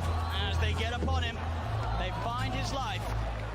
1 minute now without No Tail and without Seb. Thompson, Anna, and Jerax. The only 3 heroes that can offer their defense during this final minute, this final stand. Jerax is really trying to hold on to his buyback. As Chalice split, of course, up once again. They're finishing off this second set of racks. He's got the Cyclone holding Anna up in the skies. As this Rax on the top lane will fall, the melee Rax gone. PSG LGD playing this carefully. As they'll go down towards the bottom as well. Arme, doppelgangers, he's losing a fair bit of mana into the PL. Still able to shift back into that Morphling if needs be. As OG, they will lose that top Rax, but they won't lose the game. PSG LGD are playing it safe. They know how close they are to victory, and they will not throw it away. And they know that the Roche is probably respawning pretty soon, and it actually is up, so that is that refresher shard. They already have pretty much infinite primal splits up anyway, but they feel very confident here. They weren't able to deward that ward in the mid lane, so it looks like they are going for a Roche fake out. So Anna is on top of X-Nova. The Ghost Step's going to get a set. Oh, he's in. The call, the MP, the cannon, but F5 is in. He's able to get the save off in time to keep this man alive. But he's got it up. Chalice is down. Buyback from X-Nova and Chalice. FY with the Invis. Somnus looking to get involved. Pods the BKB to get over the ice roll. They get on top of Seb. Seb's in trouble. Seb's gone. The axe down once again for 90 seconds. As now FY giving them the vision, but they see him. The doppelganger to jump away from the snowball over to Thompson, the self-fuels, FY trying to buy time for the rest of LGD to come in, again, up into the air, Arme straight on top of No Tail, FY will fall, Arme looking towards No Tail pops the hand of God, but No Tail beaten down by Arme and Somnus. Chalice gets the primal split off as Anna, he's been left behind in Thompson, he's got to do something incredible in terms of the combo, can he find the angle, Jerax coming in, keeping Anna alive, Anna with the doppelganger, the Deafening Blast comes out onto the top of Anna, 5 seconds, trying to Radiant looking team for the back. kill, can he find it in time onto X-Nova, he's on top of him, trying to beat him down, Anna again. Welcome back, everyone, to the BTS Pro Series Season 2 SEA Grand Finals. It's Game 2 time. Geek Fam versus Boom. We said Boom came in with all the momentum from that lower bracket final, but it's all Geek Fam all day so far here in the Grand Finals, leading 1-0. Yeah, about that one. It felt like they just played it better. Like, I think the draft might have given Boom a decent shot at it, but yeah, he's not a bad player at all. Maybe it's just kind of Geek Fam that have got his number. Like, they know how he plays, they can make the rotations, and they've got a good read about how to play against him, because even in that upper bracket final, per game, I think he went something like 2-9-1 to start it all, and just don't think that's quite good enough if you're playing this game that needs to enable your cores a whole lot more, which is the style of gameplay he goes. Like, he's not the cuckoo one, right, that's going to be pushing down towers on its own. It's about creating space for someone like Dreamercell. Yeah, they do have selection priority this time around, so they were able to take the first pick. Interestingly enough, Geek Fam opted for Dire in this situation, so worth pointing that out. It is a little bit unusual, and the draft is just flying past thus far. We're going to see the Nyx Assassin getting banned out again. Boom sticking to their guns on this Dragon Knight ban, and also going to be getting rid of the Chen, and they now get rid of the Oracle, I guess maybe angling to either get the Beastmaster or the Bat Rider for themselves here and start the draft off on that foot. Has to be the Bat, surely. Or at least trying to force Geek Fam to go into a Bat ban. Yeah, and then getting the Beastmaster for themselves. 10 seconds remaining. With Geek opting for the Dire again with their choice, yeah, they get rid of the bat. You would think it's the Beastmaster. You know, we're probably going to see something again like a Spectre coming through. No, it's a Witch Doctor, okay. Okay. I mean, it is kind of an anti-Beastmaster hero, but... it's strong. I mean, 5 seconds start on the boar if you can land the cast onto him. Yeah. Yeah, it is useful. It would be way more useful if it couldn't bounce back to already like super stunned creeps, because sometimes you throw it into this clump and it just ends up bouncing back and forth between two creeps, and like the red necro still just runs at you and you're like, oh my god. No, my mana. I need that. Please. I need it for voodoo restoration. Please. Oh, maybe not you. Maybe you don't. No, need it for I don't need it for voodoo restoration. I don't need voodoo restoration. Well, I'm shocked. I'm shocked, Dan. Like no one could have predicted this. Shocked and appalled. Why not, right? Like, yeah, it's a winning strategy. You need to commit a lot to it to try and stop it. Radiant team durable.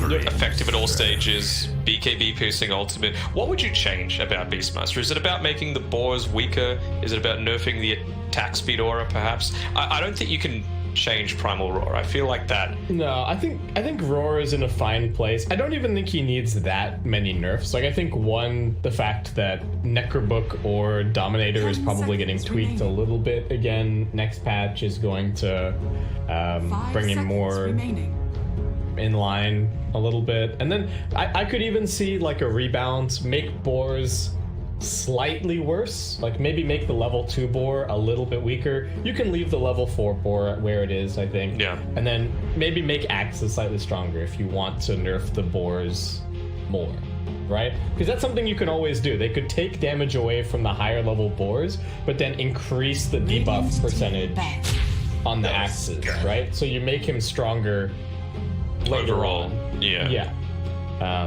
Or even just make the boars give even more experience, right? Like, you could make it a punishable offense to lose it and maybe force the enemy team to commit a bit stronger. Yeah, if you could, if it got to the point where the boar was where you were thinking about as Beastmaster, or you're thinking about as the supports, like actively using bigger nukes on them, like it was rewarding enough, then maybe that's a situation you could get into. I don't think Beastmaster needs that many changes, though. I think it would be... He could also get completely nerfed into obscurity if his items and his abilities get nerfed next patch. Then he's just donezo, and he'll be one of these heroes that doesn't come back until they overbuff Necrobook again. So, Radiant team. One thing that's standing out for me, man, they're flying past this with Geek Fan. With Boom, I'm a little surprised that they haven't gone for the Mirana as the second. They wanted to follow it up with the Tusk. I suppose just wanting that save, given that you did see the Gripstroke Beastmaster combination come through, so you're going to most times be able to save at least one of the people that get stunned up.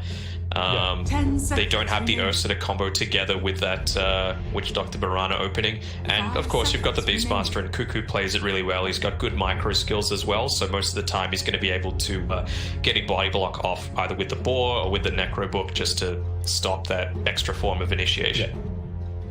Yeah, the Tusk to me, I guess, also reads as just wanting to have maybe something a little bit more. I think it's a reaction as well to having the Pango a little bit in the previous game, like maybe feeling that they weren't able to be as aggressive in that dual off lane as they wanted to, and that really let the Spectre get away with a lot. So kind of a different situation. If you're picking something like a Tusk, you can really put a lot more pressure on, and that's where I think Boom looked really good in the lower bracket series as well. Was just that these side lanes had a lot of laning potential, a lot of pressure, and then they were also somehow winning the side lanes while having last pick. So just the overall draft is looking really, really good. But Geek Fam looks like just it's all comfort so far, really. I feel like the Beastmaster and the Ember are these heroes that you can kind of play almost no matter what, and they're still going to have decent impact. I could easily see Geek Fam run it back again with the Mirana coming out next. Like, they got could great combinations. Yeah, they really could. And Boom kind of scratching their heads a little bit here. They're already heading into the their reserve time. What do you go for? I mean, I think you have to just pick your off lane, but you don't even really know. You don't know anything about the complexion of the safe lane just yet. So just gonna go for a Monkey King. Good kind of run at you hero. I'm liking the Mirana. Yeah. Well, you got to be careful with the Monkey King against the Beastmaster as well, right? It's not like this is. I don't think there's anything that automatically makes this a free Monkey King game. I mean, maybe you can lane a mid against the Ember if you want, but 5 seconds remaining. That's a lot to be committing to the fact that you're assuming it's Ember mid. It could still be a Zephyr Ember. They played it. Venomancer. And here comes the Venomancer. Yeah, this is much more likely to be a Carl Veno, you would assume, and a Zephyr Ember Spirit. Voodoo Restoration is countered. Say goodbye. They're not going to be laying into each other, Kim. Come on. That's a decent amount of healing, though. Voodoo Resto, of course, Jingu Mastery. Yeah. Oh, even just the again, they've got this insane vision game going on with the Plague Wards and the Hawks. They're just gonna have. They've got a ridiculous amount of damage. All of their like cores so far. I'm gonna go for the Spectre. They're playing scared, or they're drafting scared. It feels like, yeah. Right? So now at least they get the last ban to be able to take away some of the stronger counters to the Spectre, but really, like Venomancer is a decent matchup against Spectre. It's also like, what is the Monkey King doing in your draft now? What is he going to be for? What are you doing with him? Like you've already kind of taken away any kind of option for him to go safe. So I think maybe they were really trying to force the Monkey King versus the Ember on the mid lane. But like you're saying, Geek Fam can just as easily just put Ember as a position 4. All of a sudden Venomancer goes mid, and then what kind of game does Monkey King have? Yeah, Monkey King's not great. Damage over time is pretty good against a Spectre. Stops a lot of the Witch Doctor influence as well. I know it's not done, the draft, but I'm ready to say this is Geek Fam's to lose. Yeah, I'm ready liking what Geek Fam have going quite a lot. And they've got the last pick. Yeah, this is reminiscent of what we saw from Boom in the Fnatic series, where we were liking their draft even before they got their last overall pick, and then the last pick just kind of clinching things a little bit. So Dazzle is the ban, just not wanting to get cheesed or anything. I don't think it's a cheese draft though, and you already had the Veno to hinder a lot of his influence, so don't know if that was the one. Maybe they are still trying to potentially put the Ember Spirit mid, and they just didn't want that direct counter into it. Yeah, I don't know. Be. No. Or they're thinking, all right, Monkey King is going mid, but maybe we want to safe lane our Ember or something, so we don't want to play against the Dazzle in the off lane potentially. I'm liking the Necro ban though, coming through from it seems pretty sensible. Would give Geek Fam a ton more sustain. Geek Fam don't have the most ridiculous scaling currently, so I do think there's an angle here for Boom to win, but like you were saying, it's just it feels like the game is very much going to be in Geek Fam's hands, and if they make a bunch of mistakes, then sure, Spectre's going to punish you for it, but beyond that, not sure. And yeah, Boom just like. What is this Omni? New hero PogChamp? What is this? I guess it's like, okay, now we have a way to deal with like a Roar or a Chains and try and keep our Monkey King and Spectre alive, but it's just such a do nothing hero. Like the Monkey King and I guess the supports are the only playmakers that they have, and I still don't even feel like this is that good of a Monkey King game. So who is going to do anything for them? I mean, it could even just come down to the fact that Geek Fam have targeted a lot of their bans towards FBZ, right? They took out the Beastmaster by picking it. They took out the Batrider. They took out the Tide with that second phase, and even the Dazzle. There was positioning. It's a potential position 3. So not to say that he's got a shallow hero pool, but punishing him up. Maybe this, who knows, maybe the Ember laning is going to be the downfall of Geek Fam a little bit. It does feel like at least Boom should be able to win whichever lane the Ember is in. But other than that, I'm not so sure. Fam, they go for it. Morphling to wrap it up. Okay. Gives them kind of an insurance policy, even if the early to mid game they start to run out of steam just a bit. I'm giving this to Geek Fam, and it's a decent looking set for Morphling. All right, let's go. no more silly hats. Yeah, so it is I feel Zephyr like for Carl winner. Yeah. So oh my god, did they have to send Monkey King mid against Venomancer? Ugh. Okay, so I think here's the only way that this works. It's if I'm all ears. If Hyde just destroys the mid lane, right? Like Venomancer is very gankable. It just needs to like get level 2, and then he just needs to run it mid non-stop, and they need to kill Carl anytime he shows in the lane. I think that is the only way that this kind of works for them. And maybe Makoto, we've seen that he's on today, right, with his TA game coming up against Fnatic, but I think he needs to get like basically every single creep in the first 2 waves for him to have a chance. Yeah.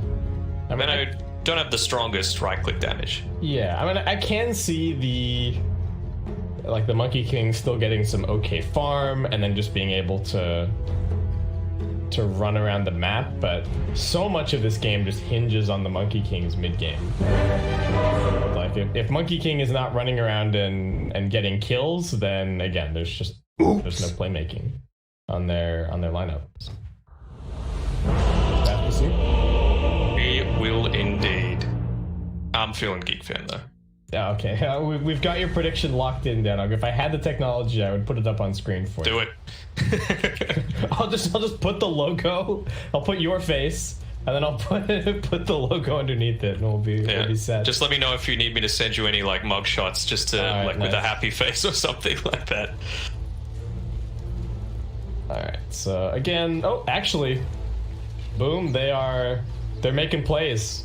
They want to be in control of their own destiny here, so they're going to come charging out as 5 heroes and looking for a first blood, perhaps.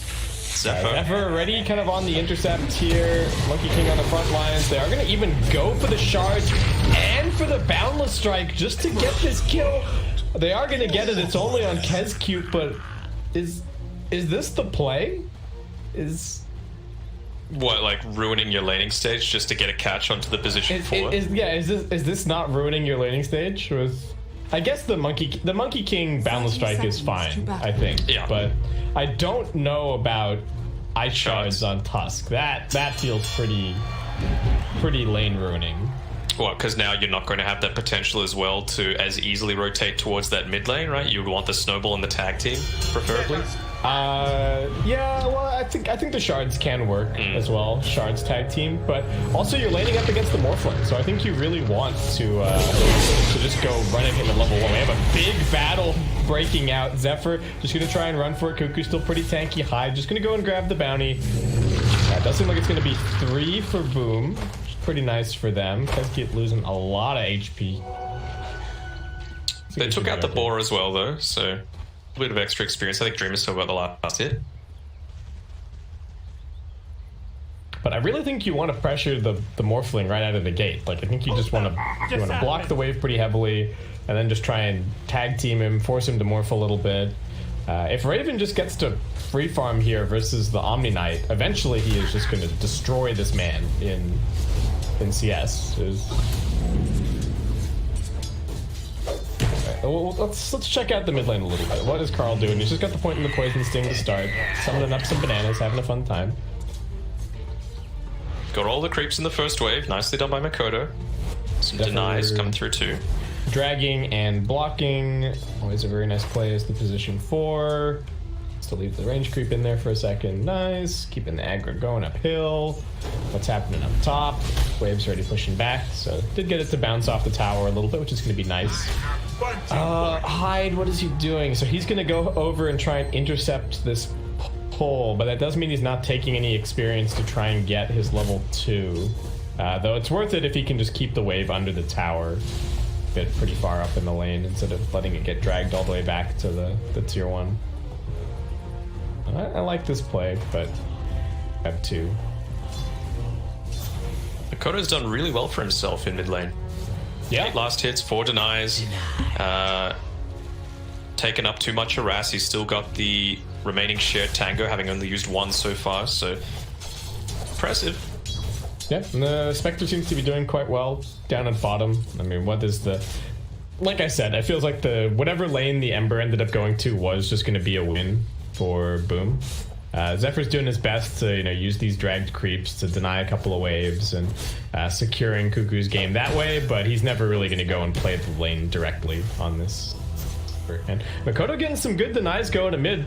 7 denies to his name here, so maybe this matchup actually not so bad for the Monkey. I think it's going to get harder, but for now it seems to be going all right, and across the board, Boom farming quite nicely.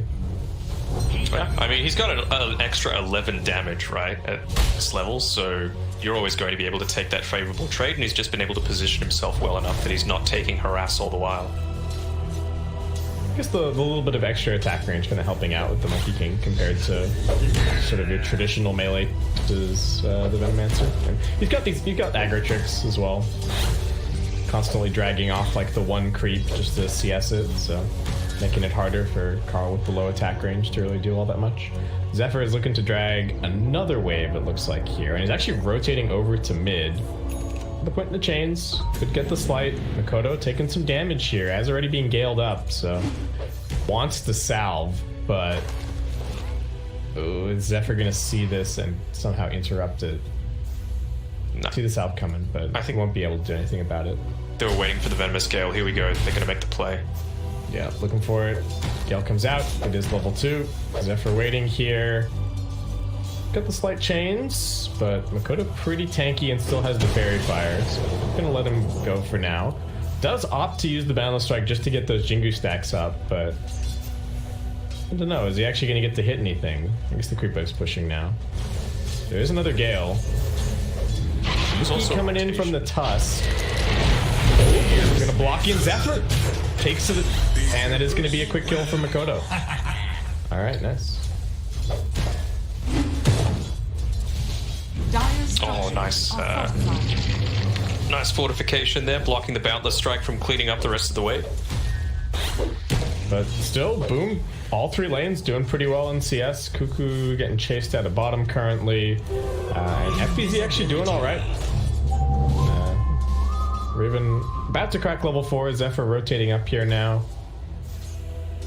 In terms of I feel like the Monkey and the Ember both ended up being slightly awkward picks towards the middle of the draft, but the Monkey King is not looking awkward at all currently for Boom. Found him again. Lane's going just fine. Yeah, this is what Hyde's been hoping for this whole time, and nowhere for this Venomancer to go, so they're just going to try and give this kill over to Makoto.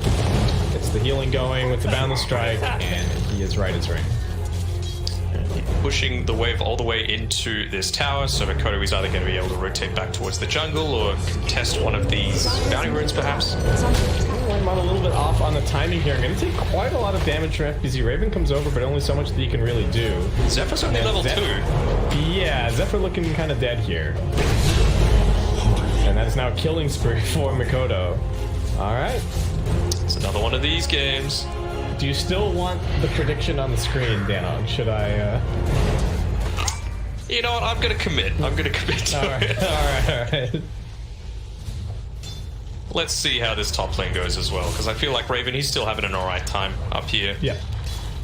He reached his level 5, so now Waimon doesn't really have to stay quite as much. I'm looking for more. Snowball in at bottom. If you're going to be the target, Zephyr coming over, trying to see what he can see, but alright, this time around Hyde will be the one snagging the kill. Got the phase boots for this Monkey King.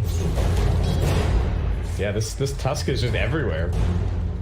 Well, made a lot of work happen. Whitemine started channeling the TP2 towards that bottom side, but didn't commit with it, so he's stuck a little bit immobile. It's the next minute or so. The go on the Venomancer mid. Makoto's got the stacks. Can they get any kind of a turnaround? Balance strike out. Makoto kind of low. Cuckoo TPing in, trying to get the turnaround kill. He does get the board. Slow down. Fairy Fire coming out. Makoto just wants to take to the trees if he can do it. Manages to snag the illusion, but Zephyr just cleans up the whole stack with the slight. Now Hyde in trouble. Geek Fam finding the turnaround. That's exactly what they wanted. Dreamer Sully's pushed the wave into the tower, so nicely done. And the fact that Whitemine's not going to be able to TP down to soak up this experience and keep it pushed back. It's a decent win coming through for Boom, regardless of those two deaths. Yeah, for sure. And that's classic Venomancer gameplay there, right? The Veno dies, but the team comes in and just cleans up everybody that was actually going for the gank. TP coming in from the Tusk. Do they have any intel on this? They've sent a Hawk over to mid, but I do not believe they have spotted Tusk just yet. And missed the gale. Yeah, Poison Nova coming out. Cuckoo running forward with the roar available. Makoto couldn't get the boundless strike out. So it's just a game of who's baiting who on the mid lane. And this time around, it is going to be Geek Fam bringing the numbers, keeping the Beastmaster lurking around in the area, and now keeping the pressure going with the fairly big creep wave. Scout out Kescute here with the Hawk. Well, is Hyde dead? Whitemine chasing after him. Alright, Paralyzing Cast is going to do its job. Nice. Putting the 1 point into the cask right now, so not able to hold him in place, but I'm sure the Voodoo Resto is going to give him some value. Oh, FBZ rotated mid. Actually TP'd in. So, alright, well, that's some free space for Raven. Up at top, has made his decision already in terms of the build. Just going to go kind of into the shotgun, picking up a couple of small items along the way. Has the Morbid Mask, going to be going for the Yasha too, but there's lots of farming coming up for him. And so very similar to what we saw in the previous game. Just gets this super fast Necro and starts farming up everywhere. He's Troon on Carl here. He's nearly hit up onto his level 7, so just waiting for that for any sort of plays to happen. This would be super next level, but do you think he deliberately missed the Gale so that they might try and make an aggressive move onto it? I don't know. Maybe you need to go back and look at the replay and watch player perspective, I think, to decide if he actually missed it intentionally. That would be a very next level play. But so slight lead in favor of Boom, still just kind of across the board. Oh my god, Zephyr is going Meteor Hammer on this this Ember. I mean, I have seen this before. You can start the Meteor Hammer channeling while you're in Slight, so you can Slight chain somebody and then get the Meteor Hammer follow-up. It's a bit memey, but I guess that's what they're planning for here. Next level play, you know? Exactly. Cuckoo here, he's farming aggressively. You've got 3 heroes down here on the bottom side of the map, so be a little bit careful, but you've always got Zephyr to back you up. He's maxing out that Searing Chains, of course, just to get that big burst off, but well, he's going to have to back off with Makoto having moved. Dreamer Sully's got a few different farming patterns from Raven, it has to be said. You know, Raven tends to be basically where no one else on his team is, and he's acquiring the center of the map, making it a bit easier for his team to connect through to him, perhaps indicating that Boom's gonna make a few more aggressive plays. Yeah, I think it's nicer for the Spectre to be sitting here against the potential Venomancer pressure. You can very easily just nuke out the wave, let the Necrobook do it, and then continue farming camps kind of on both sides. This is probably the most farm dense place for him to be on the map currently. Got a lot of heroes just across the map trying to soak up some more levels, get their level 6s going. Whitemon at top does manage to make it away from the Monkey King rotation, and Zephyr still just farming his Meteor Hammer down here. So we're in kind of full economy mode for both teams. Alright, job pushing this top wave in though. You've got the siege creep coming through here. Kodo hanging back behind the towers, although making it a bit obvious that he's around. Yeah, career Structures are flying in there. Oh, Carl gonna get gone on again at mid. Can they find some kind of a turnaround? He does have the Poison Nova, but big damage coming in from high. He's gonna drop it on top of Dreamcell, but he should be just fine. He's got his Royal Jelly as well. Venno dead, and just gonna end up being a 1-for-1 tower trade, it looks like. Dire missing the CS. Makoto should be able to grab this top one, we'll see. 1-for-1, or could it be a 2-for-1? They've still got this siege creep available, and all 4 heroes on Boomer. Around this mid lane. Oh, Whitemon trying to nuke it out, but the siege creep still surviving. Cuckoo gonna try and go over and deal with it, but Dreamcell still going to work. They do pop the glyph. Zephyr coming over. Slight chains available. Does have the maxed out chains now. So let's get the double slice. Pretty nice. Let's keep going to work with that 1 point in the booty restoration. High jumping forward onto Whitemon. Do they have enough damage to finish off this kill? Seems like they might not. A couple more auto attacks from Carl gonna do it. And the chase continues, actually. Zephyr getting the lockdown onto Kescu. The purification onto Hyde, which I thought was really, by FBZ, would have been able to clean up that kill and perhaps even enable the Tusk to survive, but instead, losing 2 in the process. Yeah, not the best. Raven kind of checking out what's going on down here while also waiting for these Ancients to spawn up. FBZ and mid just getting run down. Haunt's gonna come in looking for a little bit of a turnaround. He's got the heal in 2 seconds. Cuckoo extremely slow. Makoto also coming in for the intercept. They're gonna try and get this Satyr Tormentor if they can, but I think it's out of there.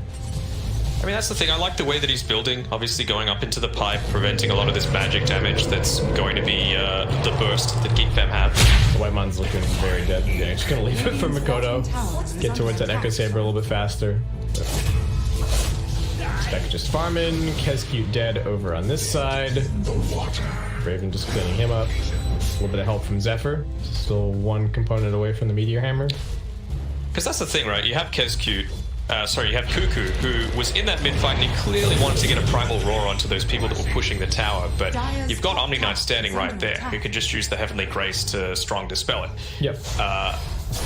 But the way that he's built, you're probably not going to be able to burst down this Omni Knight during that Roar just on its own. You know, he already had the Cloak, so a bit less damage. He's got the Power Treads, he's got the Soul Rings, so... you even got the rest of your team backing you up with the Snowball and, of course, the high ultra value of the Voodoo Restoration, being able to make sure he lives. And he's very tanky at this point. 600 HP on Strength Treads. He's going to have the Hood before too long. They're making a rotation here, but the Roar not going to last very long. Raven jumping forward with the auto attacks. Can they catch a little more? Zephyr unfortunately gets the slight chains onto the creeps and not Makoto, so he will be able to hop away. So those are the sorts of rotations that they need to make. They need to be aggressive into the other side of the map, and they need to take out FBZ when he's on his own. Because forward looking for a little more, but shy on the mana for Zephyr. It's pretty rare that you're going to see Boom moving forward with just FBZ, or like he's not playing a Beastmaster style hero where he has the capabilities to do that. He's always going to have his supports backing him up if he's playing it correctly. Radiant's middle tower has fallen. Again, the catch just kind of lacking, right? Doom game 1, Omni Knight game 2. Boom not really having the tools to force things all that much, and it will kind of continue to be, even though Geek Fam are behind on the kills currently, it does still feel like they're the ones choosing where the plays happen. Hyde is going for a mech here, Tusk, which I'm a little surprised at, honestly. I thought he might just pick up like some phase boots and whatnot and kind of go from there. And we do have this Echo Saber on the Monkey King, but again, kind of catch issues, so only so much that Makoto is able to do. Are you at all surprised to see the mech? I thought like phase blink for sure, but different approach. It's okay to go that sort of style. I don't know, I feel like it's a little, not greedy, but perhaps a bit slow for what they were trying to go. Oh, Makoto, gotta be careful. Raven had the Iron Talon cooling down, and those Wild Axes for Cuckoo also looking for him. Looks like he will be able to cut this next wave. Actually just gonna come TPing back, but TPing back into some vision perhaps. Whitemon getting gone on a little bit. He does get the Jingu stacks going. They're running over. The Roar is available. Whitemon almost getting cleaned up, but be okay. Kescu and FBZ actually smoked currently. And up top, Dreamcell just farming against Zephyr, who really wants to finish off his meme hammer. Show me the memes. Raven, gotta be careful. I'm just gonna try and go for Cuckoo instead. Haunt coming through. Dreamcell doesn't quite have the Radiance just yet, but seems like Cuckoo just gonna get cleaned up by the Death Ward. Can they get a little more? Looking towards Zephyr. He's got the Remnant out, just gonna go for the bounty. And Raven straight back to farming. Value, value, value. I mean, well, you lost your Beastmaster, but Death Ward expended.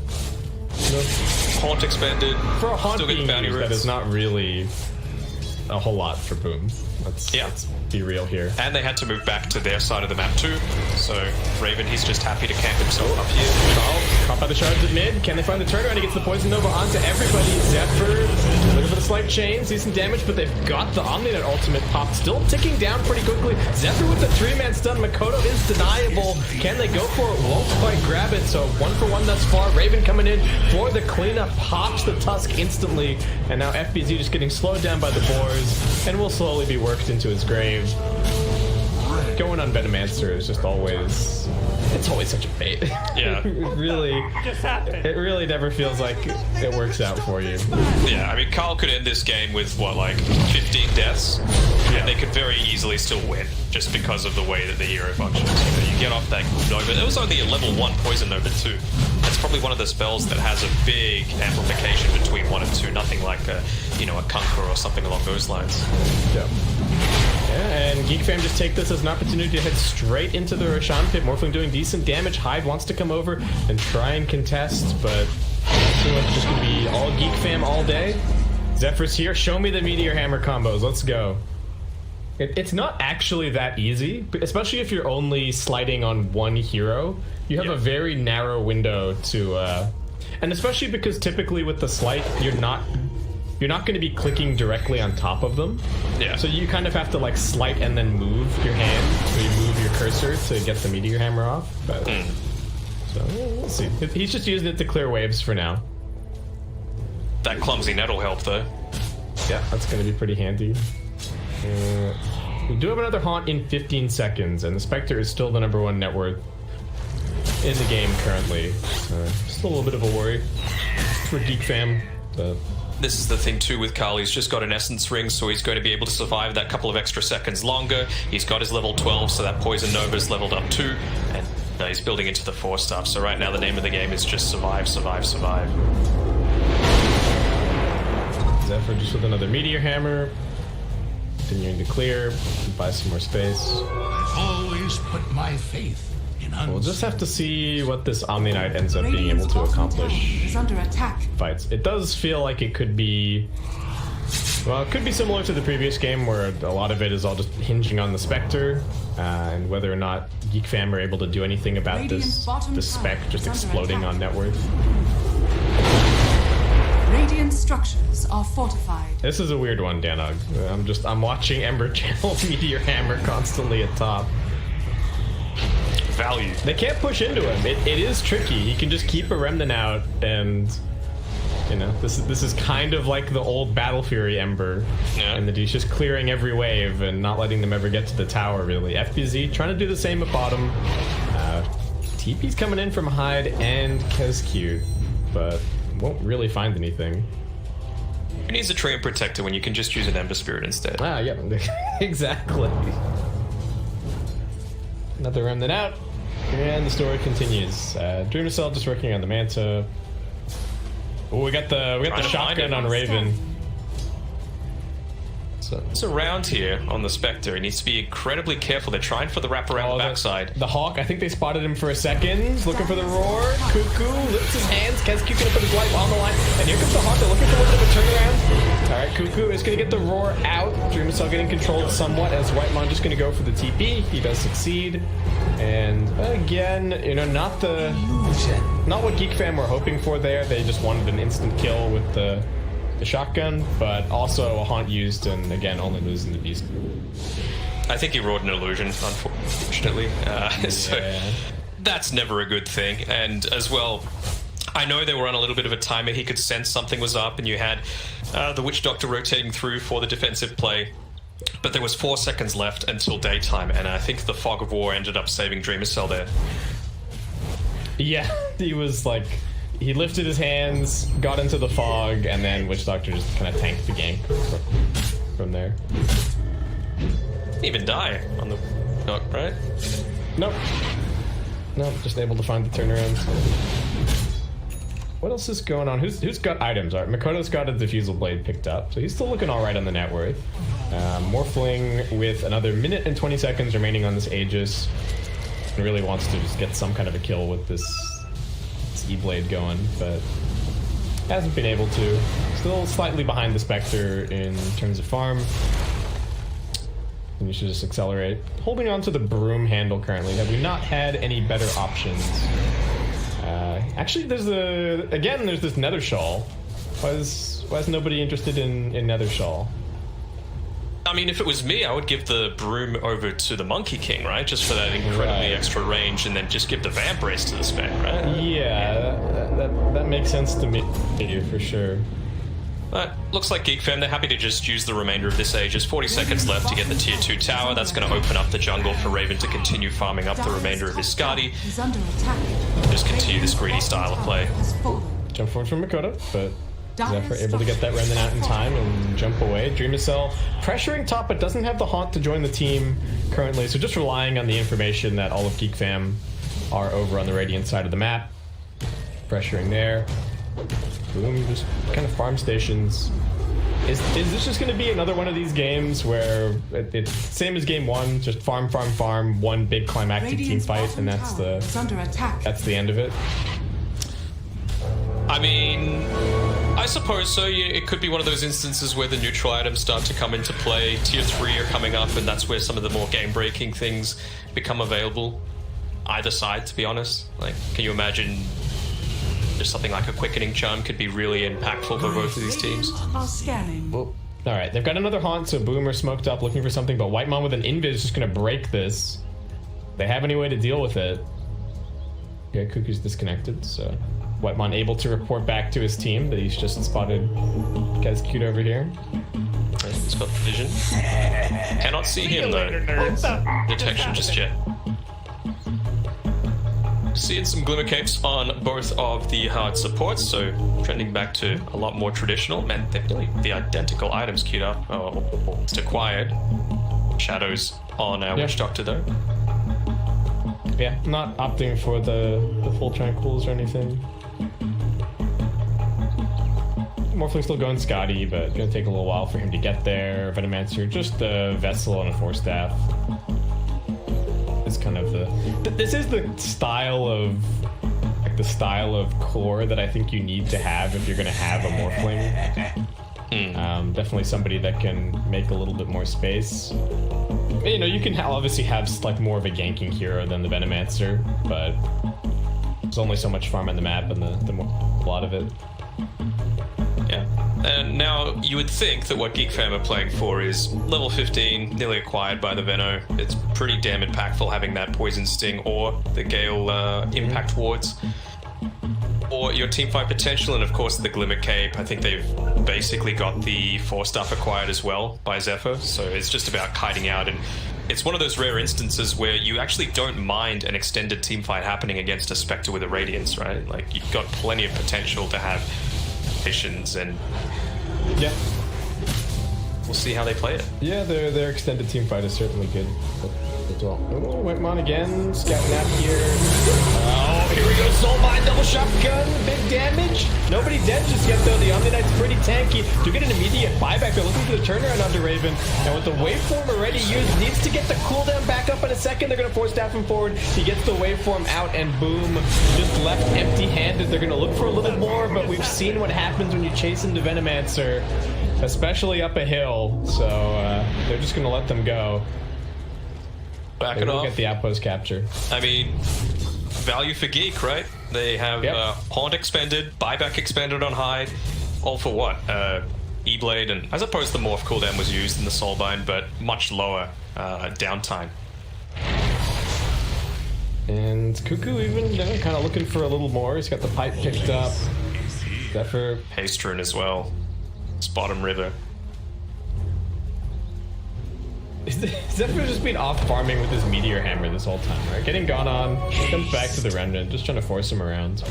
Why not? You know, he's not even being super greedy with his his wards. The Meteor Hammer is able to do a lot of the damage. You don't need to expend them to just burst down waves. Yeah. The fact that he was able to pick it up this early means that he's almost level with the position 3 on Boom's side in terms of his net worth. Just happened. You've got the tower taking potential as well.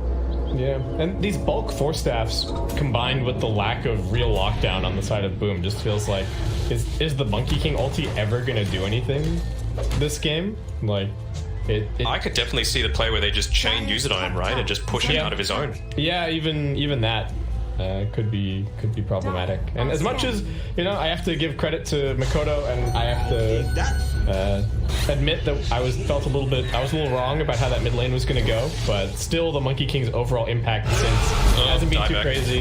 Yeah, Hyde's just dead. See you, buddy. Die back. Like, we're at tier 1 time. Radiant's top tower is under Just backdoor it. No problem. Very quick. Raven wants all the potential farm first. respawn happening right now. Pretty lengthy, 2.5 minutes. Planting some bananas here is Carl. Oh, they do get a nice boundless strike onto soon. Carl's tanking up. They do get the soulbind out. Looking for the turnaround. Raven, he comes in with the combination. FBZ gonna try and keep them alive. Dream itself going in deep, but they've already lost the 2 supports. So absolutely zero catch at this point for Boom. He's gonna have to try and walk it off as the dominated Centaur locking down FBZ. Raven going in looking for a little bit more. The auto attacks fly. Omni Knight dead, and Raven with the mega kill streak. Not a scratch on anyone on the side of Geek fam. Radiant's middle tower. Who's initiating on who, right? You had a 4v5 situation. Granted, it was on your high ground. You had a little bit of vision, but got a fresh Aegis just picked up by Geek fam. I don't know if that's the fight to take. Radiant's middle tower. And they're still going. Again, Dana, what is this Omni Knight pick doing? Radiant's middle tower is under attack. I don't get it. I don't get it either. Do you want to quickly pop up my prediction again on the screen? We'll flash that on the screen for everybody at home. But yeah, Geek just going high ground now. Well, is that our one climactic team fight? Raven still just holding his ground. Soulbind coming back up in 5 seconds. Boom, can't even really chase out. Hyde's going for a blink now, I think. Realizing how desperate their situation is in terms of just not being able to get a jump onto anybody. But even then, like, you're still going to have force staff issues. Radiant are scanning. Never refuse. Quickening Charm's going to be so handy as well for Geek fam. FBZ running forward, wanting to claim a little bit more control over their hill, but this is what Geek fam had to say about that. Double roar coming through. FBZ able to keep on running. Hyde's just spinning in place as he now gets Meteor Hammer comboed by Zephyr. Raven jumping forward, looking for a little more. The tip's coming out, and triple kill for Raven. As Boom, all they can do is just try and grab a little more farm. Dream Missile now being overtaken as the #1 net worth spot. Dire's structures are fortified. They ping out the mid lane and make sure they push it in. No glyph left, so this should be one lane of racks. Alright, Mikoto can just Radiant's middle barracks are under attack. He's taking a lot of damage in the fountain, though. Radiant's middle barracks well, mid-rack's gone. Radiant's middle Go bot if they wanted to. Roche is going to be up in a couple of seconds though, and they've got the courier there, so Beastmaster's going to spot it out. I think they want timing. I think they want to grab their tier 3s as well. And yeah, the Roshan available. Yeah, perfectly fine. Raven actually had morphed into the Omni Knight as well, so just having that passive, or not passive, but the status resist that comes from one of your abilities as opposed to having to itemize for it is such an advantage. And well, even now, he's got the Sanjin Yasha, so if you're able to grab that one up, good luck getting chain CC'd as this morphling. Yeah, he's also very, very tanky. I mean, I think he's morphed all the way currently, and he's still got 1700 HP, so. Zephyr is still just doing his job, holding out the waves. Boom. Absolutely know that they cannot give away this Roshan. They've got a Haunt at the ready. Do they have a Blink on the Tusk? They do not.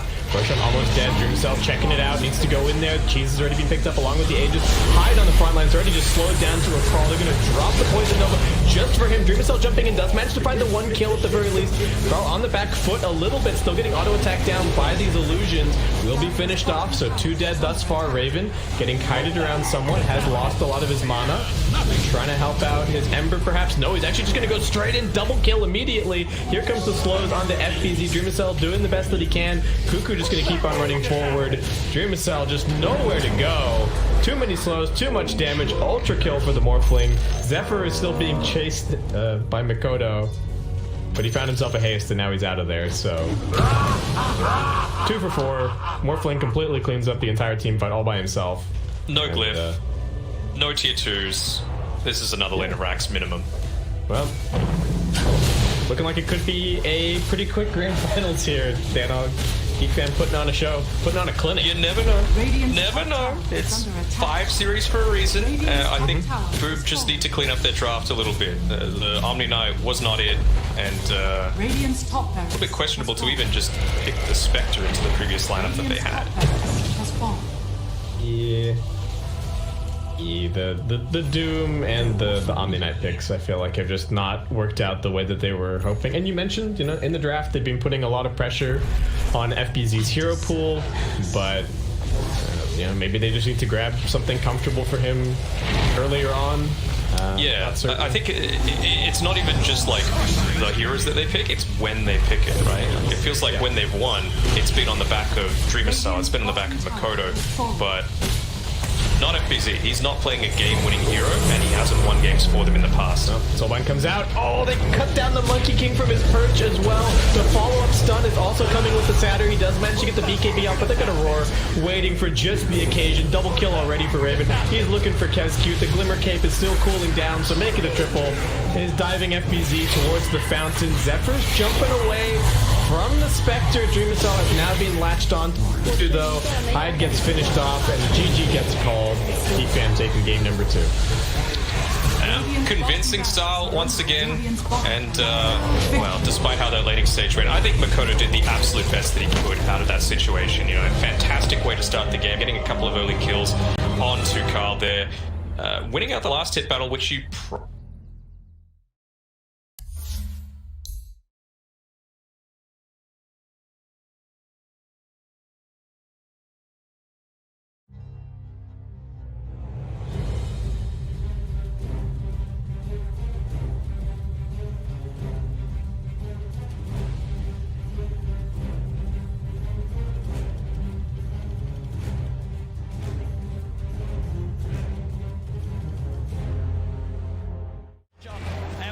He's found himself no-tail out on his own. He's trapped him. There's no-tail. Is he going to get any sort of backup? No, there's 3 still dead on OG. There'll be a slow and painful death here for no-tail as Zame comes in for the kill secure. I love the way that Chalice popped his BKB super early in that fight. He just knows, I just need to get my ulti off. And he cast it at a very safe range. He didn't wait for the last second of his BKB. He's not very greedy. I think that's a lot of the reason why they've been winning these team fights. Seb has been struggling still about 1,000 Yeah, this Brewmaster is a display of perfection, really. It's the highest level in the game with his Bloodseekers. One of the most names in the game as an offlane. Now has Shiva, so even more ways. He's pretty much itemized entirely just to be like, Ana, I'm ruining your game. I've got Radiance, I've got Shivas. You're going to struggle so much in these fights as man. Garrett's been his best to keep Ana alive, and but Ana wasn't able to do damage because of his rupture. He wasn't that low on HP, but still can't run around. Seb. Oh, I'm as good as here. Got to be careful who shows up top. Indeed, Jerax. He's going out on his own. He doesn't expect Zame to have this invis rune. And Zame will show himself. Jerax goes across, but Somnus is there. Somnus is not messing around rupturing. No mercy. They're feeling very confident now at this point, getting these very advantageous team fights as well as getting kills on the split push too. Thompson though, we'll find X-Nova. Seb, and as well, between the two of them, they'll take down the support edge. FY's going to come in though. He hasn't got anyone else with him at the moment. It is just FY, so just playing around with Seb. He's no help around at all, and he's still just making Seb's life miserable. He is toying with him. He's just making him not be able to come back. Look, they're already starting to rotate this Brewmaster and Bloodseeker too, and FY, he's ready to look for Seb. Seb's got to get out. Oh, Seb. As indeed, FY, the patience keeping that control on Seb, buying time for Chalice to come in. Anna is going to look towards the Tusk. Chalice is now there, does have Primal Split available if he wants to look to take this fight. Somnus coming in as well. As Anna, Seb look to hide in the trees. Can they get out of it? Anna's got a TP available. He's into the trees, he's going to show himself in the lane though. They're going to continue to head over. They are going to see Seb make it out in time. They don't have a stun. Anna, can he get out as well? He can. OG will avoid that rotation from PSG LGD. FY is just so obnoxious there, following Seb for over a minute, just stalking him, trying to have his team come over. So that's about, a minute without Aegis being used for LGD. They have 2 minutes left, I would say, to capitalize on this Aegis. Oh man, looks like he is level. Pretty much back to a 50-50. PSG LGD 2-1 up at the moment in this best of 5 grand finals. 1 game needed to secure the championship title. And at this point, they are ahead here in game 4. N0tail hasn't had time to gather a full army of Ancient Creeps. Right now, he just has the Ancient Black Dragon. You really want those other auras when you're at a big disadvantage in these team fights already. Yeah, it's tough though, because Jerax doesn't want to be following around his Chen, giving him the agony. As Thompson, he does have a Lincoln Sphere picked up, and they should have the BKB finished on Seb too. So that'll give him a little bit easier time to get those blink calls out, as he's been suffering to do so in the last few fights. And Somnus, Bo5 Scotty picked up, about to be level 25 as well. Yeah, they just need a couple more minutes on the side of OG before they're ready to fight. Wait for the Aegis to expire. Seb, he's in, gets the call, the character's going to get FY. There with the snowball save. He's going to be fine, and now they turn to look towards the axe. The taunt's going to be out. Seb goes for the TP. They've got the stun to cancel them. Seb held back for now. Thompson trying to offer his best from the side to provide some sort of safety, as he will get Seb back. They're able to get Seb back to safety, and Thompson is running away. X-Nova's there with the wraparound, gets the slow off, gives the vision for the snowball. TP from N0tail's coming in towards the strider. Thompson, he's trapped.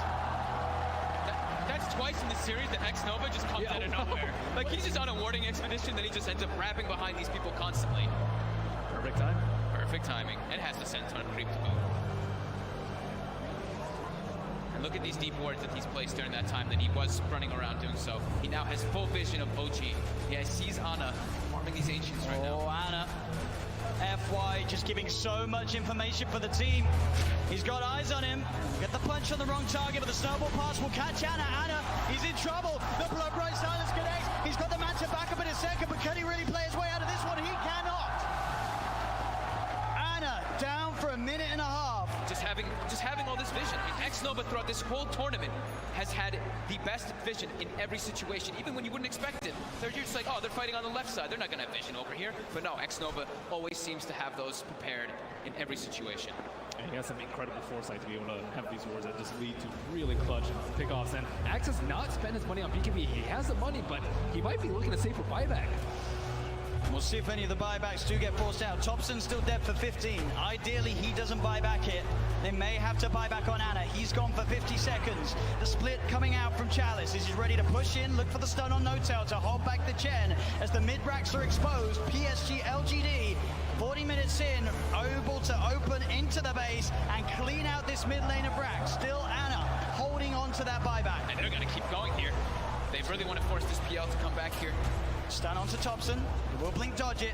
But another tier 3 tower falling incredibly fast. They really don't want to use it. Seb jumps in, gets the call onto FY. There's the buyback. The Cataclysm isn't enough to do anything. It isn't. PSG LGD still fighting strong. Thompson getting focused by Somnus. Seb taken down by Arme.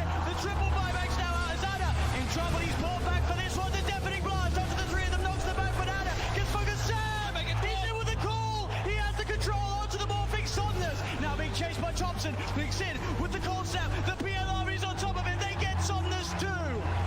As OG, they have to expend 3 buybacks, but they hold on to the top rack. Somnus now down for 2 minutes. No buyback available on this Bloodseeker. Yeah, he's 400 gold short of it. It's up in about 8 seconds. OG, they have to make so much happen here. They have to push out all their lanes. 2 of the side lanes are already going, but I think trying to get some kills here, like on FY here, would be very ideal. I mean, look how close to Brew is at 25. I mean, So close. With that primal split cooldown. Oh, Thompson, he sees it FY. He's used the snowball. He turns with the combo FY with the self-fuels, but OG, they've surrounded him. Seb jumps in with the call, the blade mail. FY's gone. Instant buyback from FY. Still that scary, scary time for LGD. 75 seconds without Somnus. OG have the full 5-man pushing in all 3 lanes at the same time as they approach LGD's base. I don't even know if I get an head for that. This team fight, the LGD are goal, but no blood take up to 60 seconds. This could be disastrous. He's got a full BKB on Seb as well. Chalice really wants to hit level 25 before he pops that primal split. So close. Just got to be careful, Seb. Looking for that blink initiation. Chalice is stepping back. Grabs, they give him the tome. He needed like 5 experience, and they gave him the tome just to make sure that he gets it anyway. Playing as safe as possible here. Looks like OG don't feel that the window is big enough for them to push in whilst this Bloodseeker's still dead. They'll back away. They can't count. They fought back 3 heroes. They weren't able to get any T3s yet. Big Daddy No Tail's praying for a Roach right now so we can get that refresher, but it's not going to be up.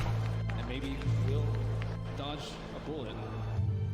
At least they got a good amount of economy off that, right? It was up to a 15k gold advantage, and they chunked it down to 7. Same thing with experience. So they did get quite a lot out of that one, but they ideally wanted to get at least one of those resurrects and get some momentum pushing it with those 3 buybacks used. Absolutely, it is this really scary moment of the game now for OG. We're about 5-6 minutes still without those buybacks available. If PSG LGD can find that one team fight, it could be the team fight to win TI in this window of time that they now have presented to themselves. Ana's gone full in for that butterfly too. As they pick up also an Aeon disc on Jeremy, so protected in O. DD did spawn, however, it was killed. It's also pretty scary for Maybe right now. He only has a 5-second BKB, and he does a lot of damage and will get wrecked by the X-Blade Mail Call if he finds him, especially with his BKB now. There's not that many ways to stop him. It's just all about FY and Chalice, right? Just either saving or just getting into the midst of the fights and not allowing OG to get the picks. And the smoke, it's going to be dispelled. Let's get dispelled. Better see him. He's in the trees, they're on the high ground, they've got the vision with the Shiva's covered, Anna's on his way over, they've got the snowball down, there's the Catapult Seb, jumps in, he's able to find the call onto Chalice, but Chalice already got the BKB out, the Sunstride's going to be down onto FY, but FY will survive. Seb pots the BKB, he'll try and stand his grab, but Seb, he's going to go down, no buyback on the axe, as Jarex as well, surrounded by PSG LGD, the Eon disc will proc, but they'll fight through it. He has to buy back immediately. Look at these creep dragged by these 4 spirits. On the bottom route, they have no creeps in the mid lane. Sienna still holding on to that buyback on Jarex. But as Ben said, the creeps aren't here. It's backdoor. Can they breach through it? It's not looking like it right now. Maybe everyone hitting the same one. That creep cutting, is it enough to hold OG in the game? You see No Tail's already running to just, he doesn't care, he's gonna throw his life for this. So he needs to just keep these creeps out of the base to keep that back door up. He doesn't care if he dies. Which he certainly will, as they get upon him. They find his life. 1 minute now without No Tail and without Seb. Thompson, Anna, and Jarex. The only 3 heroes that can offer their defense during this final minute, this final stand. Jarex is really trying to hold on to his buyback. As Chalice split a course up once again. They're finishing off this second set of racks. He's got the Cyclone holding Anna up in the skies. As this rack's on the top lane will fall, the melee rack's gone. PSG LGD playing this carefully. As they'll go down towards the bottom as well. Arme, doppelgangers, he's losing a fair bit of mana as the PL. Still able to shift back into that Morphling if needs be. As OG, they will lose their top racks, but they won't lose the game. PSG LGD are playing it safe. They know how close they are to victory, and they will not throw it away. And they know that the Roche is probably respawning pretty soon, and it actually is up, so that is that refresher shard. They already have pretty much infinite primal splits up anyway, but they feel very confident here. They weren't able to deward that ward in the mid lane, so it looks like they are going for a Roach fake out. So Anna is on top of X-Nova. The Ghost Head's going to get the set. He's 5 in. seconds The remaining. The Catapult and FY is in. He's able to get the save off in time to keep this man alive. Dire team Welcome back, everybody, to the BTS Pro Series Season 2. We got more SEA action here in our grand finals. It's Boom Esports versus Geek Fam, and your eyes do not deceive you. Geek Fam currently up 2-0, 1 game away from walking away with first prize here. Radiant Boom, team they got some work to do. They do. I may not even have time to finish my monster. That's how quick this has gone so far. But a few things I want to see come out from Boom. Radiant team. No Beastmaster. Just ban it. You don't have first pick. Get it out of this draft. I want to see FBZ, his hero, picked earlier, and I don't want to see an Omni Knight. Those are my 3 minimum conditions of enjoying this draft a little more. I don't know why they ban out the Bat Rider in this stage. Like, of course, it's a really strong hero, but you've shown that you can play the Phantom Lancer, which is a hero that doesn't really mind all that much against it. You know, you can just use the Doppelganger to get out of any sort of sticky napalm stacks building up, and it's not something that Cuckoo builds all the time. Picks all the time for himself there. A lot of this credit does need to be given to Cuckoo, right? He's taken on the drafting role in the team. He's gone into a bit less of a flashy role for himself. He's the shot caller in game, and we're seeing the rewards coming from it. So the Dragon Knight's still getting banned. I was wondering after seeing like it not happen in the opening bans that if it was still going to get banned overall, but Boom's still just continuing to get rid of it.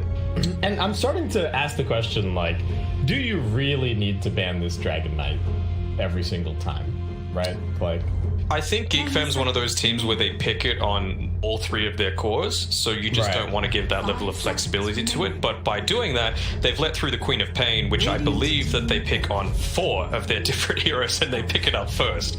Yeah.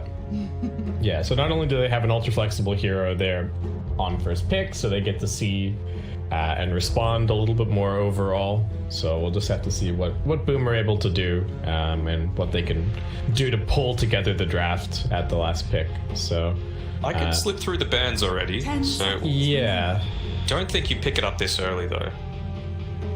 No, I think it's a little. It has to be treacherous. second phase. There's, you could always have some big AoE stuns coming through, or a bristleback or something really annoying. But all right, Boom just gonna go for the very early Ember and a Warlock. All right, you do you, Boom. I'm going to give them the benefit of the doubt.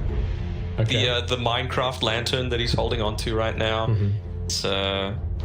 It's something a little different, but maybe they're going for, obviously mass damage coming through. We've seen from Geek Fam that they do like to clump up a fair amount, and Boom have been lacking perhaps a little bit of counter initiation thus far. So, being the Warlock on the back lines, be praying a little bit that Geek Fam bans out the Lycan, because I think Boom need to get rid of the Spectre in this stage, but I don't think you can really let either of those 2 heroes through. That's the issue.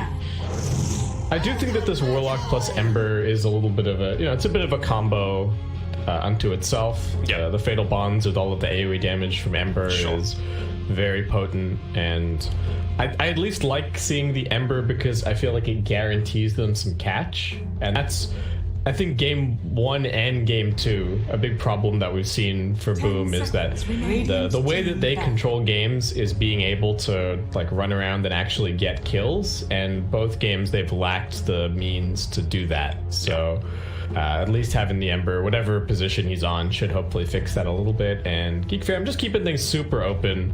Just gonna go for the Ogre in the first phase. So what offlaners have we got left for FBZ? That's what I really want to see here. Something that's able to push out waves on its own without dying super easily, and actually have a bit more consistent presence in team fights.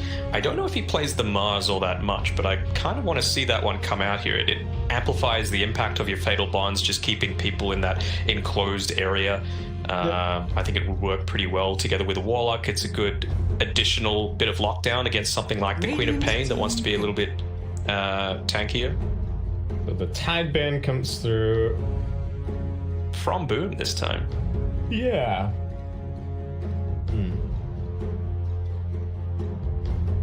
The other thing.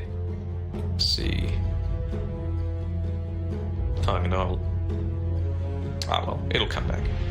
So are they Void Spirit. I want to see a Void Spirit for Boom. So are they angling for like Warlock Spectre here? What's the plan? I don't mind it. They don't play the Ember Spirit in that 3 or 4 role quite to the same level that Geek Fam do, at least in my opinion. So they don't have the same level of flexibility with going first phase pickup for it. So that's the only thing I'm worried about, is that you are technically revealing your mid laner if they opt to go for the Spectre now, but if you don't, you've already seen that they've gone the Ogre Magi pick on Geek Fam, so Spectre's very much a threat. Now a Shaker coming in. Man, they're really just like, they're really picking up a lot of team fight here, but it does feel a little bit like it's at the expense of their lanes. Yeah. Really. Give me the Spectre now, honestly. Like, this a fantastic Spectre game in my opinion already. Yeah, this is right. 10 seconds remaining. Yeah, there's really no reason not to. It's good against the Shaker. You can 5 get in and seconds remaining. force stuff out of the Warlock. Just kill him off. You know, sure, Ember's going to do some damage, but it's not like he's particularly amazing against Spectre. So I can totally see it here for Geek Fam. Just going to go for the Pangolier first. Disrupt the team fight a little bit. I get it. It again takes something away from FBZ, which I'm sure he's kicking himself about. Yeah. What is he Play the gonna Centaur play a little here? bit, but it kind of sucks against this lineup. Well, I'm wondering with the Shaker if they're now enabling some kind of like cheesier ranged offlane hero. Your Dazzles and your Necrophoses and stuff like that, because the Shaker is going to cover a lot of the territory that the normal position 3 would be expected to kind of cover. That's how they're going to keep this open for him. Do you think he still will, the Shaker, given that they've gone this Lycan and might want to up the tempo a little bit more? 5 seconds Oh, I remaining. guess it could happen. I still feel really strong about, the Dazzle that you mentioned. Works really nicely with it. Fam, just gonna go for strong laning hero. Blind, pretty good against the Lycan. If you're able to start hitting him and you get that initial lockdown, then Troll just can kind of shred him. It's a bit worrying if you are Boom, but I feel like the Lycan pick also kind of prevents the Spectre a little bit. A little bit. 5 seconds Because the remaining. Spec just wants to play slow for like 20 minutes, and the Lycan is just going to be go. So Yeah. The only thing I'm worried a little bit about is where's the synergy with this Warlock? yeah. It's not fantastic. He's not going to get bullied out of lane, but they're not really going to get any kills either, right? So whatever goes off lane for Geek Fam is gonna farm just fine, and be able to contribute to those early to mid game kind of fights. And I could honestly see them picking a Mars on Geek Fam. It works pretty well here. so what? Then just quap mid and Yep. Ogre Pango is the... Yeah, I could see that. Do you think Boom might even consider, like, could it somehow be Shaker 3, Ember 4, and then they're still trying to keep this mid lane open? I don't think they have the... The flex? No. Actually not. I think this is... I mean, the Shaker could be a 3. But I feel like that Ember Spirit's locked into the mid lane. Right. Brewmaster. Bam. What are some other anti-Lycan offlaners? Could Geek Fam Underlord here? That is... It is very anti-Lycan. I think it makes their lineup a little weird, but 10 seconds. it kind of looks alright here. Is it very anti-Lycan? Or is it like you delay it for a couple of seconds and then you just get overrun? I think it's one of the better offlaners to kind of play against it. I always look for like sustained impact rather than like a couple of seconds and do they have the potential to burst him down? Or 10 seconds. I mean, I feel like the Pangolier will do a decent job already, right, with the lucky shot, if they're able to get 5 that. seconds remaining. And they've got some blind with the Troll Wallet as well, so I feel like they, not that they've dealt with the Lycan fairly well, but I feel like they've got the tools at their disposal to not worry about it that much right now. Yeah, they can just bomb all of their AoE on the wolves and the summons, kind of clean them up that way. So I don't think it's too bad. Yeah. Phoenix is going to be the grab here for Geek Fam. So more team fight, pretty good against the Lycan, and Pango to kind of protect it as well, along with the Quap. So do not I mind really this like at it. all. I really like the Phoenix. It's one of those off-laners as well. I think that's where it's probably going to be laning. That doesn't pair all that much against the Lycan, right? You can just stay at range, you can get your experience up, you're not at too much threat of being run down, and there's no stuns on that top lane. Yeah, he really should just be able to get a lot of farm. And nothing's stopping him. Like we said, whatever goes up against that Warlock Lycan lane, probably not going to get any kills, but they are going to get plenty of farm for themselves. So means that you would assume Zephyr, if he's playing up on that Pango, will have the freedom to make these rotations happen. Mirana, choose your hero. Arana coming through for Boom as the last grab, so what is it? Mirana? 3 Mirana, is that the plan? Looks like it. Yeah, Hyde immediately snagged the Shaker. So. It's a Zephyr Phoenix's. I've never seen that one before. That cosmetic. Phoenix has a lot of hats now, actually. I feel like he's got like 4 or 5 sets. Looks a little like a plague doctor. Yeah. Well, yeah, I can kind of see that. I'll have to check what his egg looks like well once we get into the game. But based off this, you've actually got Cuckoo playing the 3, Carl mid. It's something different. You got to commend Boom for that, right? They've gone for a different style, realizing, right, Geek Fam have got the tools to combat what we normally go. They realize the strength of our Ursa lineup, so just not going to let it through. And if they have one of those rare occasions where Lycan gets through the second phase, I think it was a situation you had to pick it up. You had to try it because it can end the game very quickly. Yeah, I think if the lanes go well enough here, they've got a lot of, even more than I think, like even more than the previous game. They keep kind of making adjustments in the right direction. Like in the previous game, in the first game, I think they were like, oh man, maybe our supports were too passive. So let's go for more active supports in game number 2. We've got the Witch Doctor and the Tusk, but then they failed to kind of pick enough catch. And I feel like this game, they've given themselves, they're the ones that are going to be active. They've given themselves a lot of lockdown, a lot of team fight, a lot of ways to just get in there and get to press their buttons and get to play. And if they lose, they lose. But I think this is probably the best draft that they've had out of the 3 in the grand final. I would agree.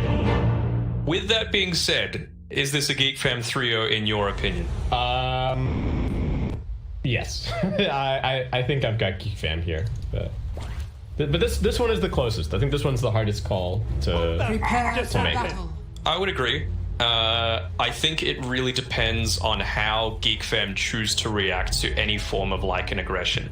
I think until they get a couple of items early on, they just cannot take the team fights. You know, if you want to pop a shapeshift to try and take towers or grab one of the supports, the rest of the team needs to TP away and then just try and make something happen on the other side of the map while you wait for shapeshift to cool down. Like it's got a long cooldown, 125 seconds early on when you're wanting to abuse it more often than not. So you're not wanting them to fight into it. You just really want them to kind of not super early. Maybe do their own thing around like the level 10 mark, maybe when you've got, you know, maybe 1 or 2 key items on your cores or viable. But, 30 seconds we'll see. to battle. I mean, Cuckoo would know better than me about what's going to work for this. Well, let's just see how this goes. There are some pretty, like you said, there's not only the Lycan cooldown that Boom are going to be waiting for a lot, but the Chaotic Offering as well. I'm interested to see how the Warlock does. It's not a very meta hero currently. We are again just going to have this kind of standard The battle begins. split. We do end up losing a Wolf down here, so tiny bit of experience for Zephyr and Raven to start the game off, but are they even choosing to? So it seems like they might be looking for like an aggro try into the Lycan, but Boom kind of dodging away from it for now. Possibly. It could just be, you know, your standard sort of rotations. Make sure you interrupt this wave a little bit. I think you should be seeing Whiteman TP up towards the top side pretty shortly. He needs to get that body block off onto the large camp. Sure, but they do have, I mean, they've got Raven down here, right? So see what happens. They're not letting FBZ into the lane. TP there. But then, well, now you're going to end up in this situation where if they want to keep rotating the lanes to chase the Troll Warlord after the Lycan, they can if they want to. Kescute and FBZ have already TP'd down here. Even better would be if they could grab a kill on one of these two heroes while their TP is on cooldown. That would really ruin their lives. But instead, alright, Phoenix coming up to help out Cuckoo. And it does seem like maybe Geek Fam okay with this this laning setup that they've got going now. Yeah, seems alright to me. They didn't get the chance to get that body block off, so you can see Hyde pull it through to this first wave. So some decent value coming through there, gets it off effectively. Drixel, though, with that creep wave going down, isn't going to be able to just stand and contest that. Yeah, they're really putting a lot of pressure on him. Only has the Wolves skilled up so far. And Zephyr just going to come over and grab these creeps inside of the camp. But Dream is still going to be pretty happy with this wave pushing underneath this tower. Mid lane, Makoto's CSing just fine up against the Quap. Obviously taking a lot of harassment, but to be expected. And very aggressive, lots of damage build from Carl here. Just even picking up the point in the Scream early on.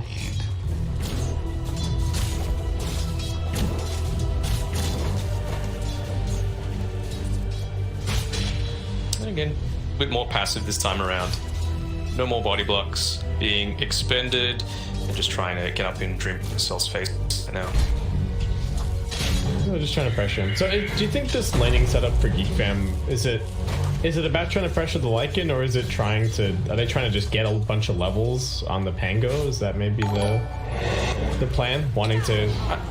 He is kind of the crux of their team fight, right? So. Yeah.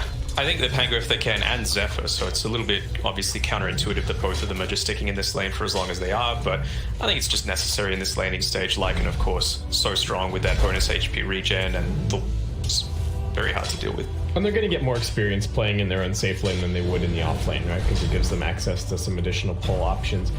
Cute little play here with the Lycan Wolf actually dragging the wave currently, though maybe not that cute if Hyde gets brought down for first blood, and we'll end up dropping. Cuckoo picking that one up. Mid lane, Carl dropping very low. Does it have anything coming out? Is that his bottle on the courier? No, it's actually just a couple of mangoes and a salve. So just gonna have to pop that one off and hope that he can get some help for the 4-minute runes, because Makoto is already salving up and he's got an empty bottle waiting for him. Both teams have been pretty good at making those sorts of rotations, and such value being able to get that early kill. You've got a huge wave pushing into Cuckoo as well, so I'm sure Zephyr will look to take up a little bit of experience, get to that level 3, make some rotations elsewhere. Hyde coming down here, does reveal himself now onto Whitemon. I don't believe there's an arrow angle currently, but a little bit of body blocking and a leap forward into the arrow is going to end up being a kill. Nice little rotation from Hyde, but does leave the 4-minute power rune spawn up to chance a little bit, though. Carl invests the... Can he force Hyde to pick this up at least? Alright, he does manage to kind of... Awful Cuckoo, he's at level 4.5, staying ahead of this Lycan, very important. Wants to get those early points into the Locky Shot and Swashbuckle as much as he can at 22-second duration on the Shapeshift. It's just always going to be advantageous to get 2 or 3 of those Swashbuckles off during the team fight. I was about to ask you what kind of build we should anticipate for Raven, or what you were hoping for, but I've clicked back on him and he's got a Battle Fury queued up, so that answers that question. And so far across the board, fantastic for Geek Fam. Dreamcell is just hiding in the trees over at top. Got a little bit of a battle coming up for these 5-minute bounties, so I'm putting the pressure on the Kescute. Hyde holding on to the Fisher. We'll send Raven packing. Just going to be 2 for 2. Amazing what you'll find laying around. Well, with the laning stage not going so hot for Boom, does seem like maybe a bit more pressure on them to be making the plays, start shaking up these lanes once they get to level 6, or get the Necro 1 on the Lycan, start getting some more levels on the Ember. So for now, if things continue the way that they are, it's looking just fine for Geek Fam. Yeah, already having 3 points into the Flame Guard as well here on the Ember Spirit, so of course Lycan doesn't have all too much to be able to deal with that. It's going to rely heavily on something like the Queen of Campaign to get into the perfect position. What's FPZ going for? He's just going for a Yule Scepter currently. There's even a nice little bounty waiting over here for Carl. Why not? Nice, nice. A little bit of item toggling going on as well. Cute snipes the illusion rune in his face.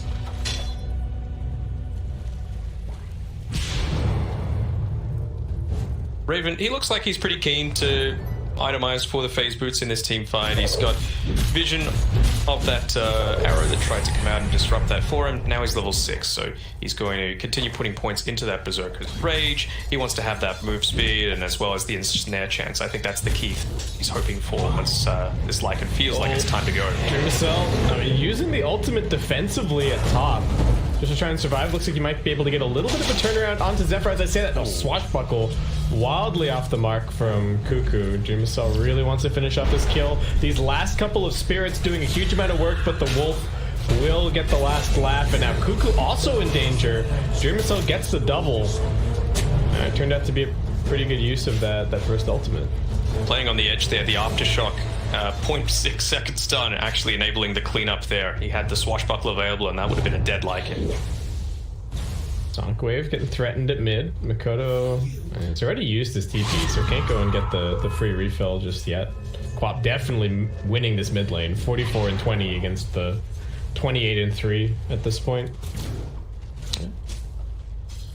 FPZ on the bottom side, though, he's not having the worst game. Granted, he has been given to be able to get a bit more farm, have a bit more experience. He's got his power treads, I believe, coming out to him. Mid, Sonic Wave's being used. Dive through from Zephyr. Keski looking for a little bit of a turnaround. Makoto just wants the damage. It's going to get screamed down. Can they finish this kill? He's still ticking, but he's sipping. Oh, a little bit more, and they will finish him off. He's dropping. Yeah. All right, well, 1-for-1 trade, of course, on the mid lane. Keski trying to get a little stack going. Zephyr, are you spiteful enough to block this? Yes, he is. Oh, yes, he is. He's like, buddy, nice try. Hydrant's in mid, gets a quick little D-ward going. Lots of help being handed over. And I think Hyde is now staking his claim for the mid lane. He's taking the CS for now. We'll see if Makoto's interested in leaving the lane just yet. Very well could. He's level 7 now, so he wants to be able to pick up those couple of stacked up camps, but Zephyr, wisely enough, he's saying, right, this is my priority right now. Trying to take them away. Makoto does have a haste, so Zephyr dive through. He's got a TP, but no real easy way to use it. Makoto finds him. They got a Fisher to interrupt as well. And now it looks like Makoto will be able to go and grab the last couple, well, the last one creep in this camp. Going to top lane. All right, this time around, Dreamcell gets brought down. Raven popping off the battle trance. Just securing it. Looking for a little more. Trouble for this Quap. Has actually got the blink on cooldown for now, so Makoto just going to be able to keep on running this one down. No help really coming. Whitemon looks like he will get this kill onto Hyde. I don't know how he ended up all the way under the tower, but sneaky plays, that little thing. I think with that camp there that was stacked up, I think Keski picked up most of it with his fatal bonds, actually. So okay. He's fairly happy. He's nearly hit onto his level 6, and he did that with these outposts activating. 30 seconds time. No rotations really to contest it just yet. Raven just starting to move his way through the jungle. Still eyeing the Battle Fury currently. Little items for Carl, just working his way towards treads. And Cuckoo is just going to be going for a Vlad's, it looks like, initially on the Pango. Very standard for kind of pause 3 Pango. And it's going to enable some, with the Troll and the Pango with the Vlad's, definitely have to watch out for the Roshan potential from Geek Fan in this game. Has to be said though, it's very slow farm coming out here from Dreamcell. He's only got the Necro Book 1 at 10 minutes into the game. No boots, of course, not really needed as the Lycan, but you would expect the trade-off for that is, of course, having at least a Necro 2 at Smart. Yeah, he hasn't. Bottom side wants a TP's coming in. Yeah, they're really looking to bottom. They don't have level 6 on the Phoenix just yet, so he's just going to get stunned. Zephyr tries for the dive away, but now Cuckoo also getting trapped under the tower. He's going to try and cut his way through. Swashbuckles for a little bit of healing. Does not want to use this Rolling Thunder if he can avoid it, and it does seem like he's going to end up surviving Dreamcell creeps getting cleaned up a little bit by this glyph over at top. You hold on to this bottom tier 1 tower for the time being on the side of Boom. So finding these uneven trades on the map, though, even with the 1 tower taken, they are still behind a little bit on the net worth just because of raw farm. Yeah. FBZ again, though, he's having much more of a game, much more of an impact, and he comfortable with these damage style of heroes as opposed to ones that are just providing pure utility. Yeah, he's at least getting some playmaking potential. Hasn't opted for a point in the Moonlight Shadow just yet, so I feel like that does say something about the mentality that Boom have currently. They're just sort of grabbing their initial items, taking out these free towers when they can get it with the Lycan, but other than that, content to just continue farming up for the time being and maximizing their damage. Just sort of, they're sitting in their lanes, really. I reckon Kezcute's saving for. Got 700 gold available. I'm liking the way Hyde's built, you know, going into that maximum value with the Windlace, with the Magic Stick, and then going for the Blink Dagger, just making sure that his progression's okay. But this Warlock, is it even like going for a straight refresher? Is that something that you could consider? I think he might just be looking for arcanes here. You've got a couple of heroes on your team that really do not mind having a little bit of extra mana to work with, so might be the call. Dreamcell just pushing at top with the Necroboat. Okay, still pretty passive overall. Out is the Troll Warlord. Battle Fury going. Raven just on this bottom side of the map, alternating between bot and hitting up some Ancients when he can. Whitemon only the 1 point in the Bloodlust so far, but I mean, it's a pretty value point to be honest. Only getting an extra, 10 attack speed and 2% move speed per level? Ugh. Something crazy. Yeah. I mean, the real thing that you want is being able to lock down both this Ember Spirit and the Lycan, and even the Mirana, honestly. So something like the stun is obviously going to be really impactful. What neutral items do they have right now in Geek Fam? Not getting the Keen Optics, so lucking out there would have been real handy for this Ogre with that short cast range. We've got a mango tree that nobody has planted just yet.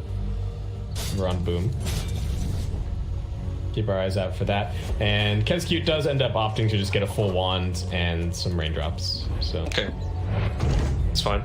You just want the value for now. You feel like you're going to be team fighting soon-ish. Come up to the level 10. He's gone for the health, stealing some farm away from Raven here, which is always pretty good, right? Raven's one of those carries that's always going to find the farm on the map. So if you're able to delay that in any way, big impact. Do you not feel like there's more pressure on Boom to go and make a play here? I guess, okay, they're smoking now. I'm just like, okay, they've got the Necro 3. Maybe that's what they were waiting for, but I feel like the onus is on them to be using their cooldowns effectively and continue to try and find towers. Zephyr does have the level 6 now on the Phoenix and the maxed out Fire Spirits, so that's really going to be the backbone of this Keep Can't Deep fight. Whitemon walks straight forward into a very angry Lycan, locked down by the Fisher, and will just be quickly killed off. On the other side, FBZ needing to be somewhat careful, but there isn't an insane amount of lockdown. They're just going to poke some damage onto him and keep considering their team fight. Raven's trying to find this bottom tier 1 for free, but Makoto has other things to say about that. Trouble for Dreamcell, as his creeps do get cleaned up pretty effectively. He'll be okay though. He's got that 8 extra HP regen, so he's just going to be able to go back to the jungle for now. But again, it's the effectiveness of information striking again, right? We have this observer ward near the Dire Tri-Camp that's in a little bit of an unconventional position, so wouldn't be picked out by your standard ward right up on the high ground. And it scouted out the fact that FBZ was making that rotation through, getting in position to want to arrow, and just made that smoke so much more obvious, which is why Whiteman just threw his body into it. Yeah, and he's the +5, so it's very easy for him to just tank a gank. And I think so long as the troll is still farming, then Geek Fam are completely fine with the way that this game is progressing. I really don't think they're feeling like they're under any pressure. FBZ does get a quick courier snipe over here. A couple of leaps being used, but there's a stun waiting, so no TP out for him. Kuku has the Rolling Thunder available. Really nice swashbuckle connecting onto both of them. They're gonna pop down the Supernova just to ensure these kills. Hyde getting burned down. And what can Boom find on the way back from this? Nada, it seems like. We've even got TPs coming through from Cuckoo, so he's spot down the photo here. Whirling Axes are being used, but here comes the Swashbuckle. They are going to drop down the Chaotic Offering pretty much immediately. Sonic Wave through Raven, actually getting the ultimate off, surviving a little longer. They've also got the Sunray form, but Kezcute finishes off the kill. Rolling Thunder through from Cuckoo, asking for a little bit more help. Dreamcell again on a sliver of HP. Popping the ultimate just to try and contribute to the fight. But just going to end up being the Troll Warlord killed as well as all done. Again, they're taking okay trades here on Geek Fam, right? They don't lose the tower for that Lycan ultimate being used. You've used the Chaotic Offering as well. Sure, you didn't have to pop the Hide Echo Slam for it, but I feel like you just need to be getting a whole lot more out of this value. Cuckoo going pretty aggressive in the river here. Does want this kill onto Kezcute. Looks like he will be able to grab it. Now a little bit more lockdown onto Makoto. He doesn't actually have a remnant out currently. So just going to keep getting chased down. Whitemon waiting for him at the other side. He's got another stun in a second. Not even going to need it. Carl picking up the double. FBZ just forced to leap away, and Geek Fam still holding on to this lead. Is under attack. Started the wind up there with Whitemon to try and get the kill onto FBZ. They've used the Fortify as well to protect this creep wave, but I suppose double use with the bottom tier tower. But Raven just about to get his Battle Fury here. And I don't know, Troll having his Battle Fury and the Lycan draft having only taken one tower so far is just... You wouldn't go for the Echo here, would you? Solo kill? No, I didn't get it. He didn't have the mana or the cooldown for the Fisher, so... Dire are scanning. Carl just walks away. Dire's middle tower is under attack. All these little victories go in Geek Fam's way, and it's not a good sign when you've gone this Battle Fury Raven. You know, they're very happy to sit back and relax and say, look, you throw it out, we're happy to. Yeah, we can chill from here if you want. I mean, Hyde does almost have the blink, but that feels like it's the only big timing really coming up soon for Boom. Lycan's going to be going for a BKB next. But Zephyr just keeps constantly pushing out bottom. They're trying to go on him a little bit here, but he does get the dive away. Makoto gonna go chasing after him. He does have the Supernova, but I don't think he's gonna pop it here. It's only level 1, so just accept his fate. And team coming over to help. There is a slightly unconventional Radiant Ward over here, kind of spotting that rotation, but instead, Geek Fam just gonna send everybody over towards him. Radiant like that one. scanning. Had some neutral items come through as well. Oh, who's been caught out here? Looks like the Pangolier, but he's okay. Oh, Cuckoo wants to take this fight. He is under this Sentry Ward currently. Just gonna back it up.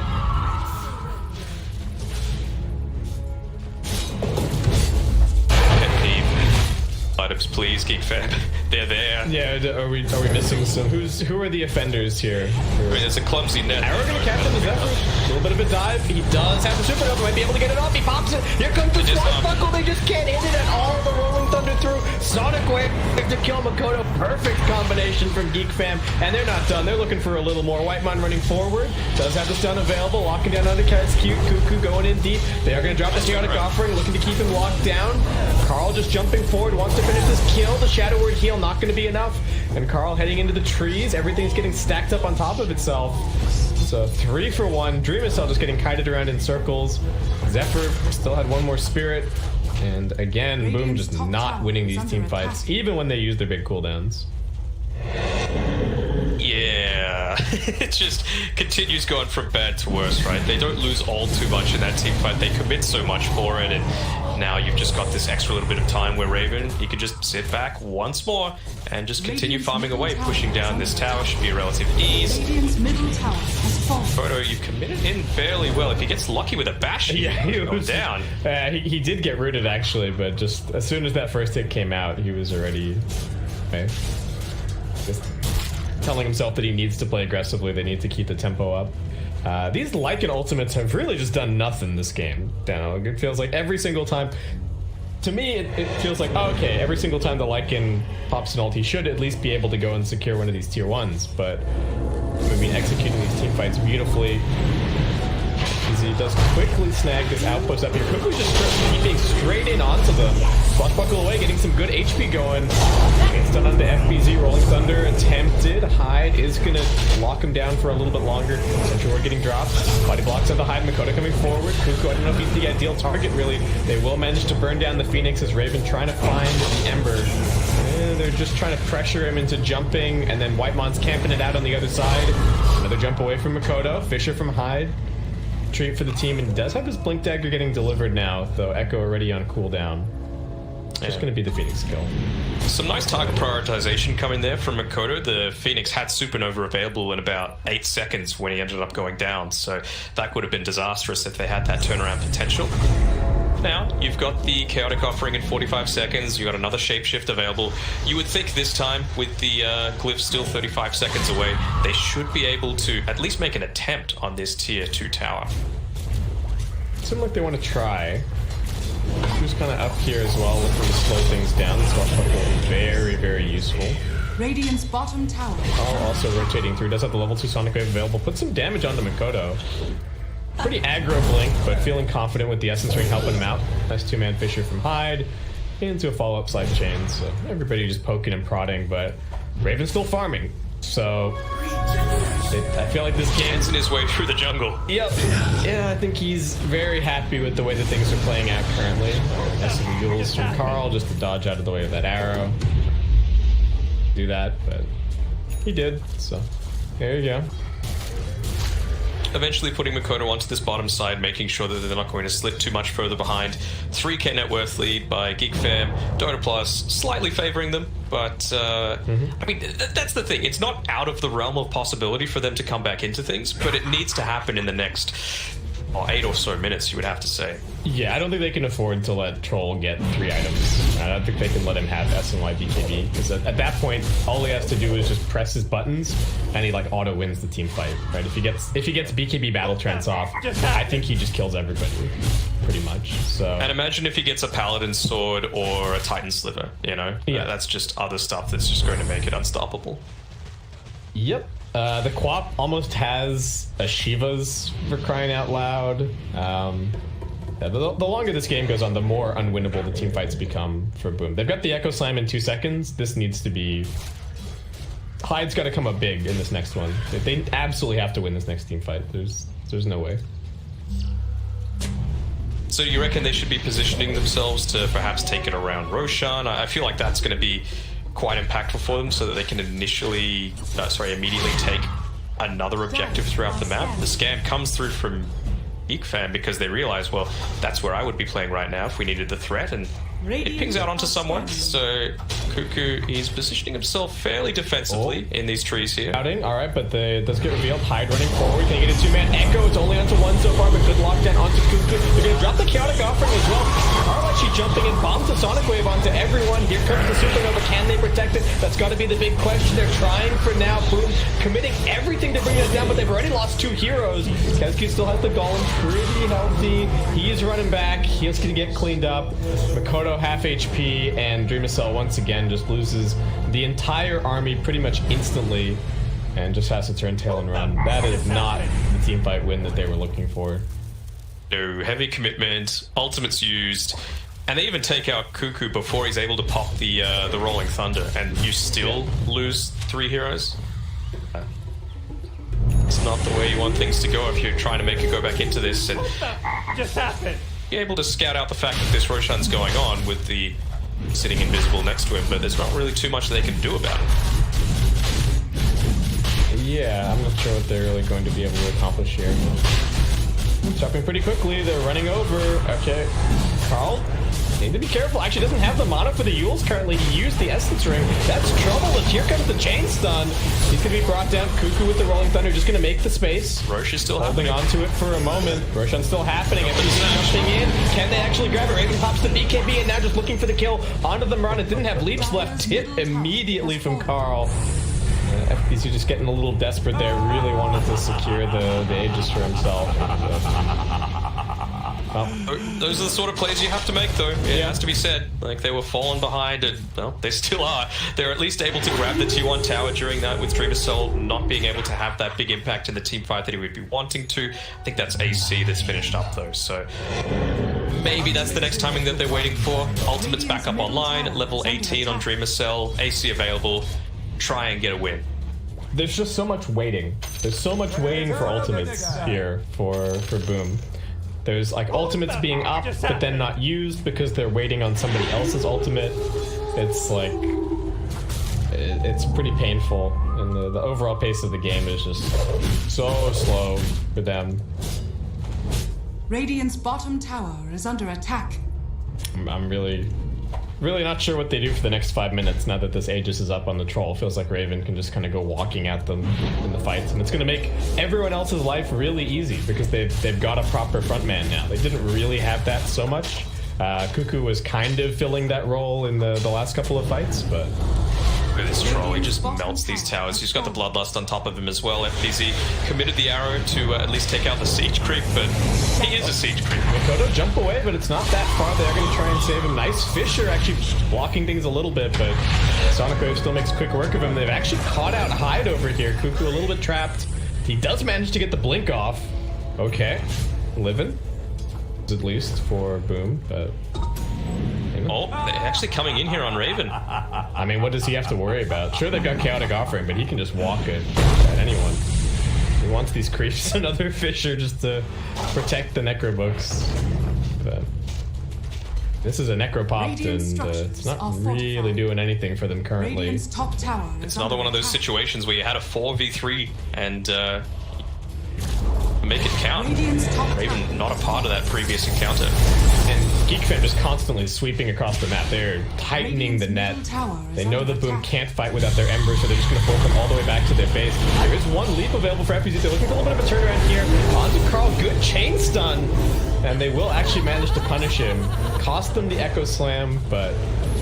you gotta take what you can get at this point. Raven is still just walking in heroes. Supernova gonna get popped. Cuckoo trying to protect it. Didn't get the immediate disarm.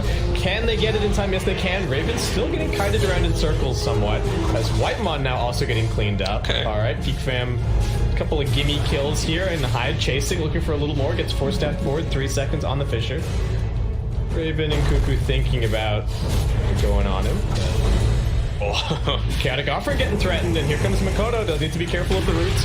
Cuckoo just going to come back in with the Rolling Thunder. That is going to be the end of Hyde. Who are they looking towards next? It's just going to be Kezcute. Nothing that they can do against the BKB for now, except kite it out. Dreamercell looking for a TP out. And, well, that's the end of that chase for today. It could have been perfect for Boom, you know, being able to somehow recover that. I don't know if you needed to go for that extra chase, you know. At the end of the day, all you were really going to be able to kill was Cuckoo with all of that. Sure, you had the Chaotic Offering available, but Raven's not going to die twice with the amount of farm that he has. And well, that time could be much better spent. The rest of your cores to somehow try and close the gap. I do feel like it was well played by Geek Fam just to have, or well played by Raven. Protect Cuckoo as they retreated, right? I think they knew that, alright, the Pango is killable, the Troll is not killable. So long as together, maybe we can get something. And they did. They kind of got 2 turnaround kills after what was not a great start to that fight. How much longer on this Aegis? So only sub 1 minute now. But, I mean, in the time of that Aegis, Raven has like made very quick progress towards the Satanic. Has just opened up this lead more and more as the #1 net worth hero.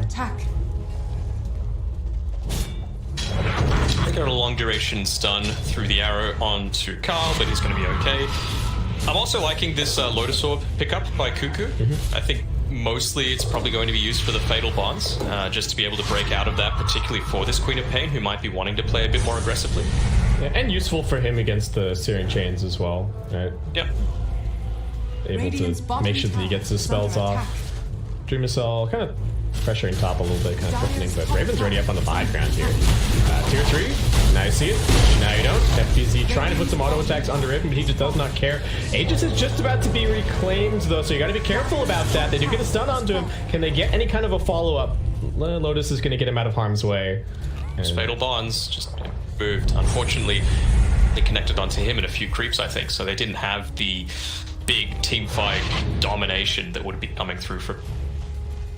Quick smoke up from Geek Fam, I think hoping to see if there's anybody over in this kind of area still farming their way backwards towards the base, but good call from Dreamicel. He does just TP out immediately. Hide, face checks the high ground, was not expecting them to be up here, and just immediately gets punished. Great positioning from Geek, and they're going to keep the pressure on, just breathing down Boom's neck.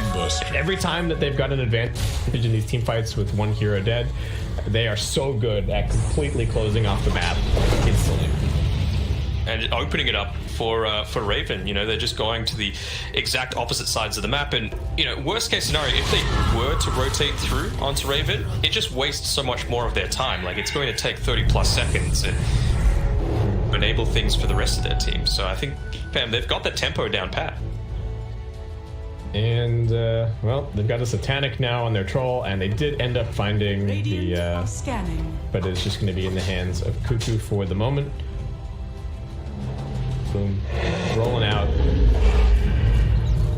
See, they've got a telescope in Tori, which I think is obviously really impactful, but there's clumsy net as well.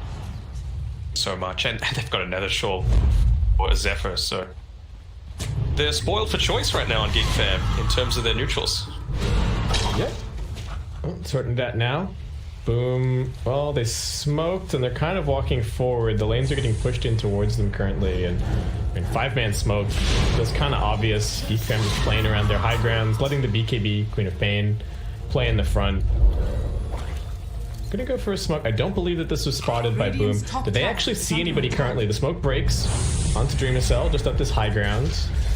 The Miranda now gonna get revealed quickly.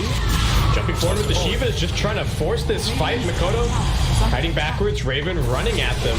Doesn't really have too much to worry about. Queen of Pain with the BKB trying to force this fight. If they can disengage on Boom, this could be a pretty good look for them. But Dreamicel actually just pops everything and looks to commit. He's putting damage onto Whitemon for now. Maybe he can get the Ogre, but that's all of his cooldowns used just for the one kill. And now they're looking for him. Sonic Wave, a couple more auto attacks should be all that it takes to finish off this kill. They don't even need it.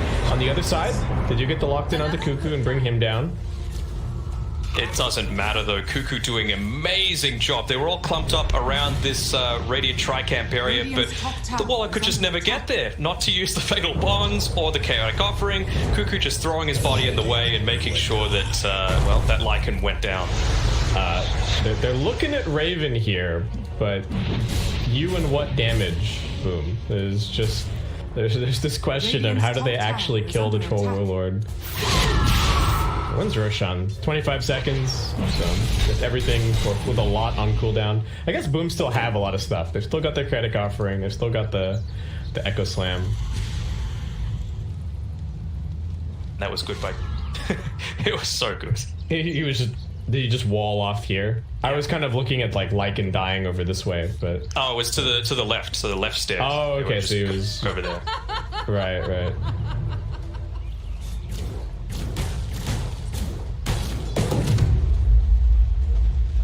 Paladin Sword picked up for them. That's going to be, well, honestly, not quite as handy as on Geek Fam's end. Yeah. Raven even realizes that that's at his disposal. So he's still carrying that Greater Fairy Fire. I suppose the 35 damage is nothing to snooze at. Yeah, definitely really nice with all of his attack speed. Makoto getting threatened here at mid, but until the Rolling Thunder actually gets popped, I don't think he's interested in jumping away. Geek Fam spot their next target. All right. Into the Roshan, but they do have to respect the combo potential a little bit. Hyde running forward. Gonna Fisher, blocks him in a little bit. No. Oh, Arrow does connect onto the troll, but it's not gonna last all that long. Courtesy of the Satanic. Trouble for Makoto. Does get chains them down. This is not the fastest remnant. He didn't have one down already. They force staff him out of the way of the Sonic Wave, but Raven just goes in deep. Cleaning up the Warlock, does get the Chaotic Offering off. Cuckoo looking to get over the Fisher. Doesn't quite get the shield crash. Looks like he's happy to just keep on rolling around in place. Whitemon once again going to be the target of Dreamicel. Supernova coming out, and Lycan just gonna have to take his exit stage right. But at the end of the day, that Chaotic Offering was on to one. Hyde still around. He's going to go for the Echo, who you would think. They're looking for it. Jump in. Echo. Is it going to be enough damage? They've still got cooldowns. Rorschach getting quite aided on the Lycan. FBZ manages to hop out Dreamicel. Life number one going to get cleaned up very quickly. And Raven with the Basher waiting for him for life number two. And Makoto deciding what he can contribute, but the answer is really not a whole lot. just gonna try and walk his way back to base. Even with the Aegis grab and getting the last hit on the Roshan, still nothing up from that fight for Boom. And 16k net worth lead now. Even B's onto Carl. He's like, look, I'm feeling pretty confident. I just want to be ready to fight one more time. Arcane. And getting close to that level 25. So what can you really do against this level of aggression? Cuckoo just comes forward, takes care of the mango tree. Alright. My tree. Could have swiped a couple of mangoes while he was in there. Actually, did he? I think he may have, or maybe those are from their mango orchard. Yeah, they've been sitting on the ground a while. They might be off. Oh, Raven just getting sunrayed here as he sieges. It's going to take him a little while, but looks like Melee Bag's still destined to fall. 30 seconds to go on the Lycan respawn. No real opportunity for Boom to take a fight. 50 seconds on the Echo Slam, 70 seconds on the Chaotic Offering. Even when they're using these big spells, they're not really finding the fight. Oh, arrow? Nicely done. A little bit of damage on the Cuckoo, but I think he's going to be just fine with the help of the Sunray. Raven clearing up the Creep Wave, and now just heading forward onto the building to get some lockdown on the Makoto. We'll staff him away, but Raven, the objective-based player. Glyph comes out. Is TPing over into the tree line just to try and get a better staging ground. Rolling Thunder getting threatened by Cuckoo. Some chainstone onto Carl. Can he actually get the Yules out? Doesn't seem like he's going to be able to. Zephyr dive through does still have the Supernova available. I don't even know if he needs to use it. 2 buybacks coming through as Raven just continues to play the objective. Here comes that ulti. Cuckoo, can he protect it? He's looking for some disarms. Looks like it's not quite going to be enough. They do bring down the Supernova. Raven running forward still has the Battle Trance and the Satanic. He should be just fine. They try and force that the Shaker in, but he gets stunned up by Whitemon, so he can't get the Echo Slam off. And here comes the dieback for the Mirana. Raven's looking for a little more. They even get the bash on the Makoto as he tries to retreat to the Still got Satanic, give him the Raven making Rampage. his claim for the base, making his claim for the series. Didn't quite get the Rampage, but it's still GG. GG, well played. Game's gonna end before he's able to pick up the Rampage. Where's the good manners coming through from Boom?